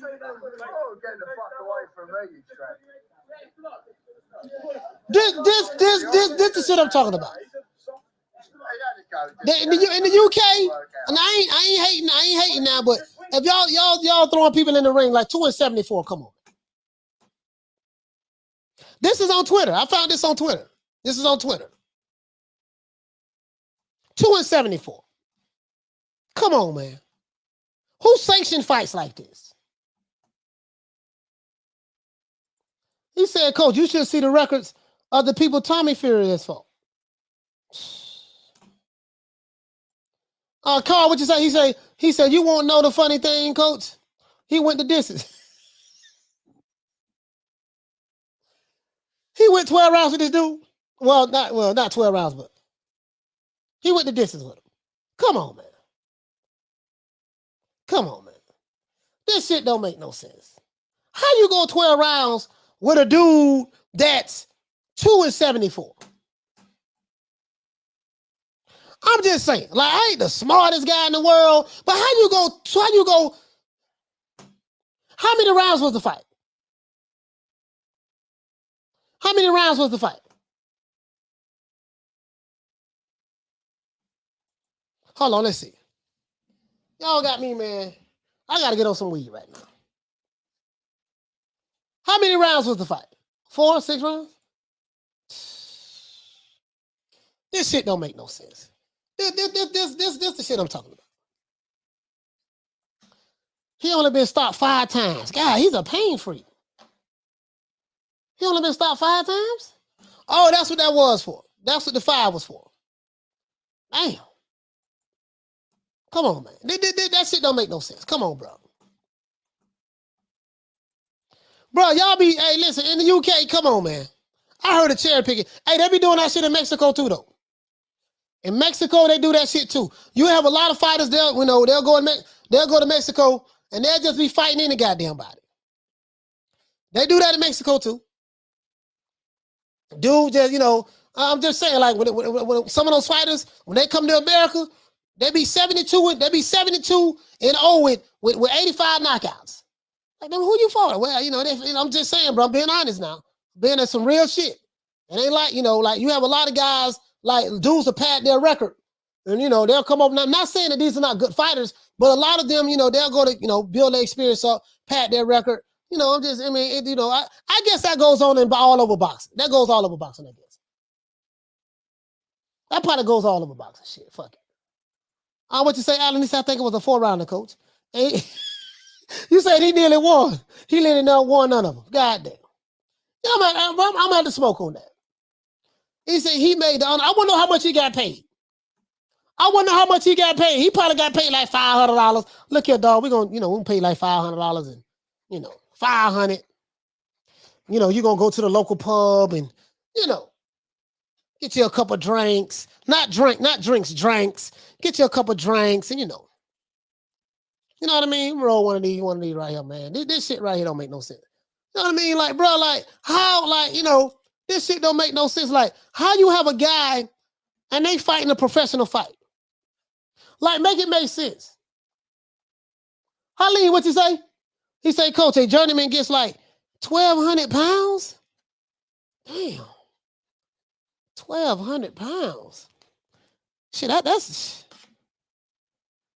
Damn, but he hey, what you say, Hector? Hector, what you say? He said in Mexico, they fight for a Coke and some tacos. Hey, but all jokes aside, I think they do that everywhere. They do that everywhere. They probably do it over here in America too. They probably like if you want to get those kind of fights, you got, okay, we're gonna go fight. We're gonna go across the border, fight Mexico, and you know, padded record. Like, listen, let me tell you something. They do. I mean, you know how I know they do that in America? Because they did it. They did it with Wilder too. They did it with Wilder too. They did it with Wilder too. They do that with all the fighters. It ain't just Wilder. You know, it's not just Wilder. They do it with all the fighters. I'm saying, like, fighters who like, if they had like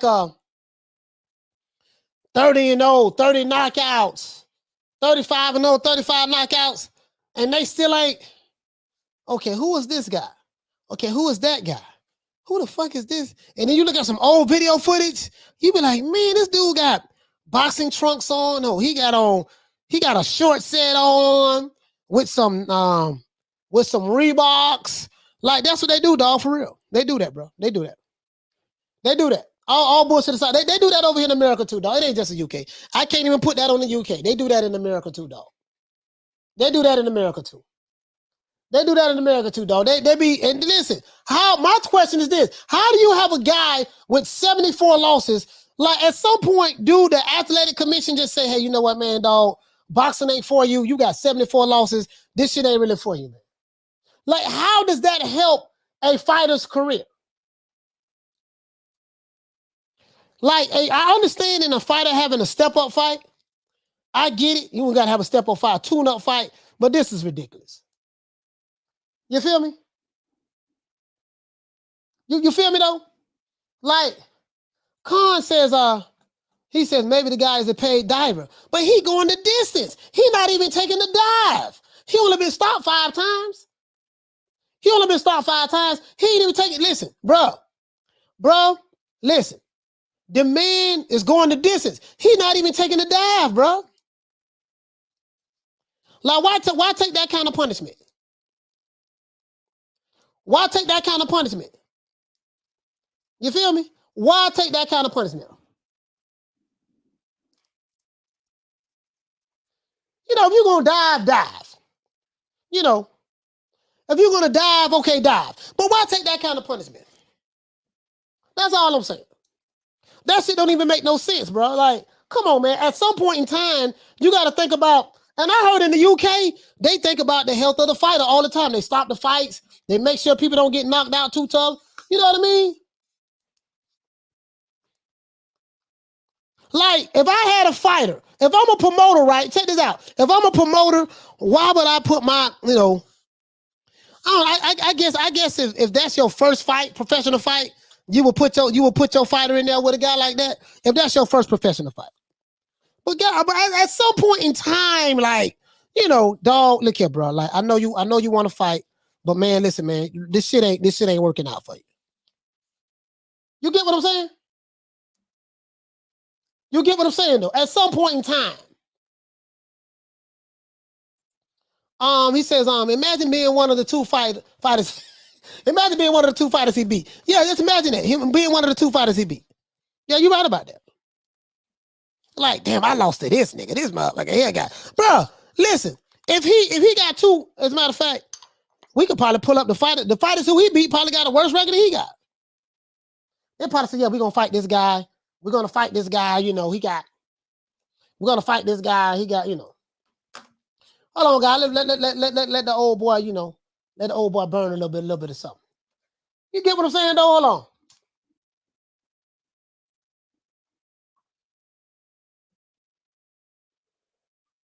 You feel me?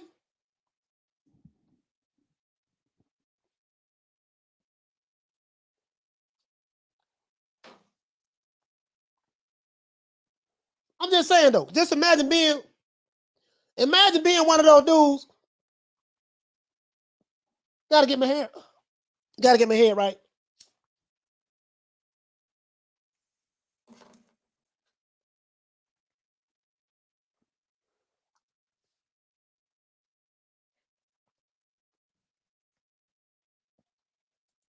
Imagine being one of those dudes, dog. Imagine that. Just imagine that. You lost to a motherfucker that's 2-74. Like, for real. You see what I'm saying? What'd he say? He say, so Azim should have fought Bud Crawford for a second fight? Nah, hell no. No, hold on. You know what? I don't know who Azim is, my brother, to be honest with you. So I'm not saying he should have fought. Hell no, I ain't saying that, but 2-74, you know, that's kind of. I didn't know how many fights Azim had. I don't know. You know what I mean? So I don't know.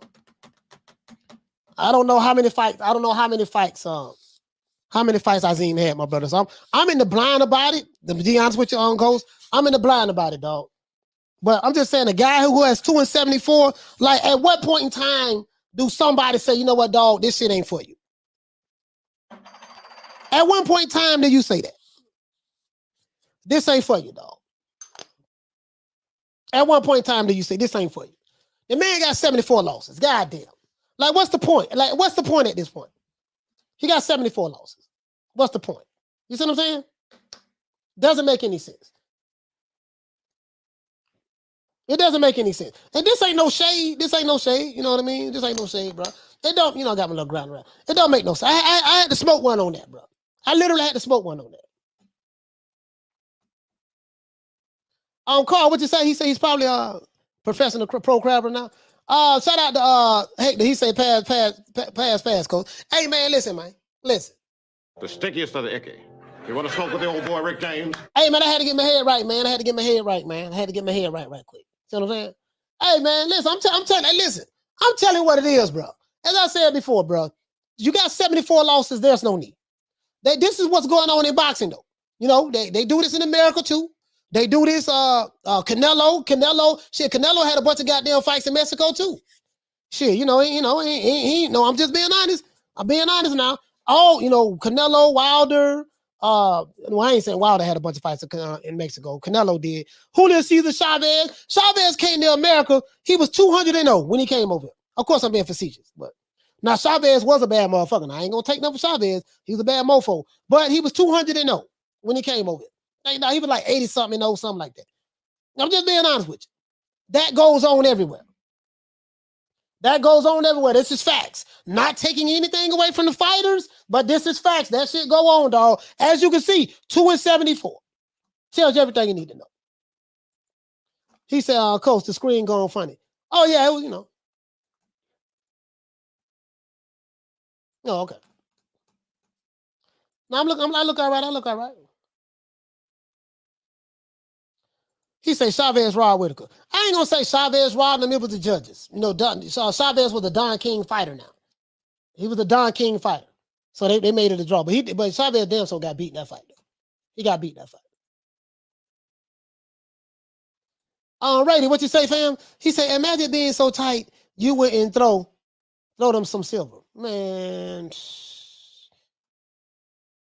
He say Chavez just fought. Julio Cesar Chavez Sr.? No, hell no. No. Julio Cesar Chavez Sr.? No. He ain't just fought. You might be talking about Junior. I think you're talking about Junior.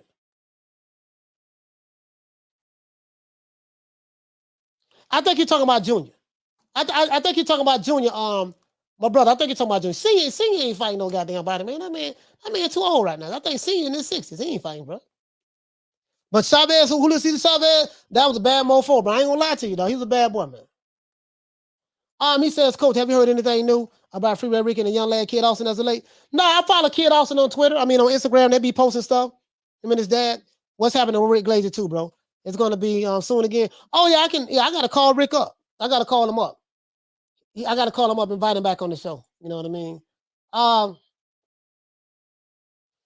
bro, I want to say this. I want to say this. And I'm dead serious when I say this. And shifting gears, the sport of boxing, when we started this show with Leonard Ellaby, your last 3 pay-per-view buys, the last 3 pay-per-view fights, if the last 3 pay-per-view fights is the indication of what is to come, it's going to be trouble. If your last 3 pay-per-view fights is an indication of what is to come, it's going to be trouble for promotional companies who like to throw pay-per-view fights. Because the fans ain't stupid. As I said before, the fans ain't stupid. You see what I'm saying? The fans ain't stupid, bro. Ain't nobody coming to see you, Otis. If they not buying your shit, and you saying you got to bring the casual fans on, Leonard, and all that stuff there, bro, the way you bring the casuals, you got to put on the good fights. And if they not buying your shit, then there's a reason why you guys did not release your last 3 pay-per-views. Then you're not, and if you're saying that, well, I've been in boxing a long time, the fans don't know nothing. No, the fans do know something. This is why they're not buying your shit. And these guys are pompous, they're arrogant. We know what's best, and we did it with Mayweather. Well, you guys have not been able to produce another Mayweather.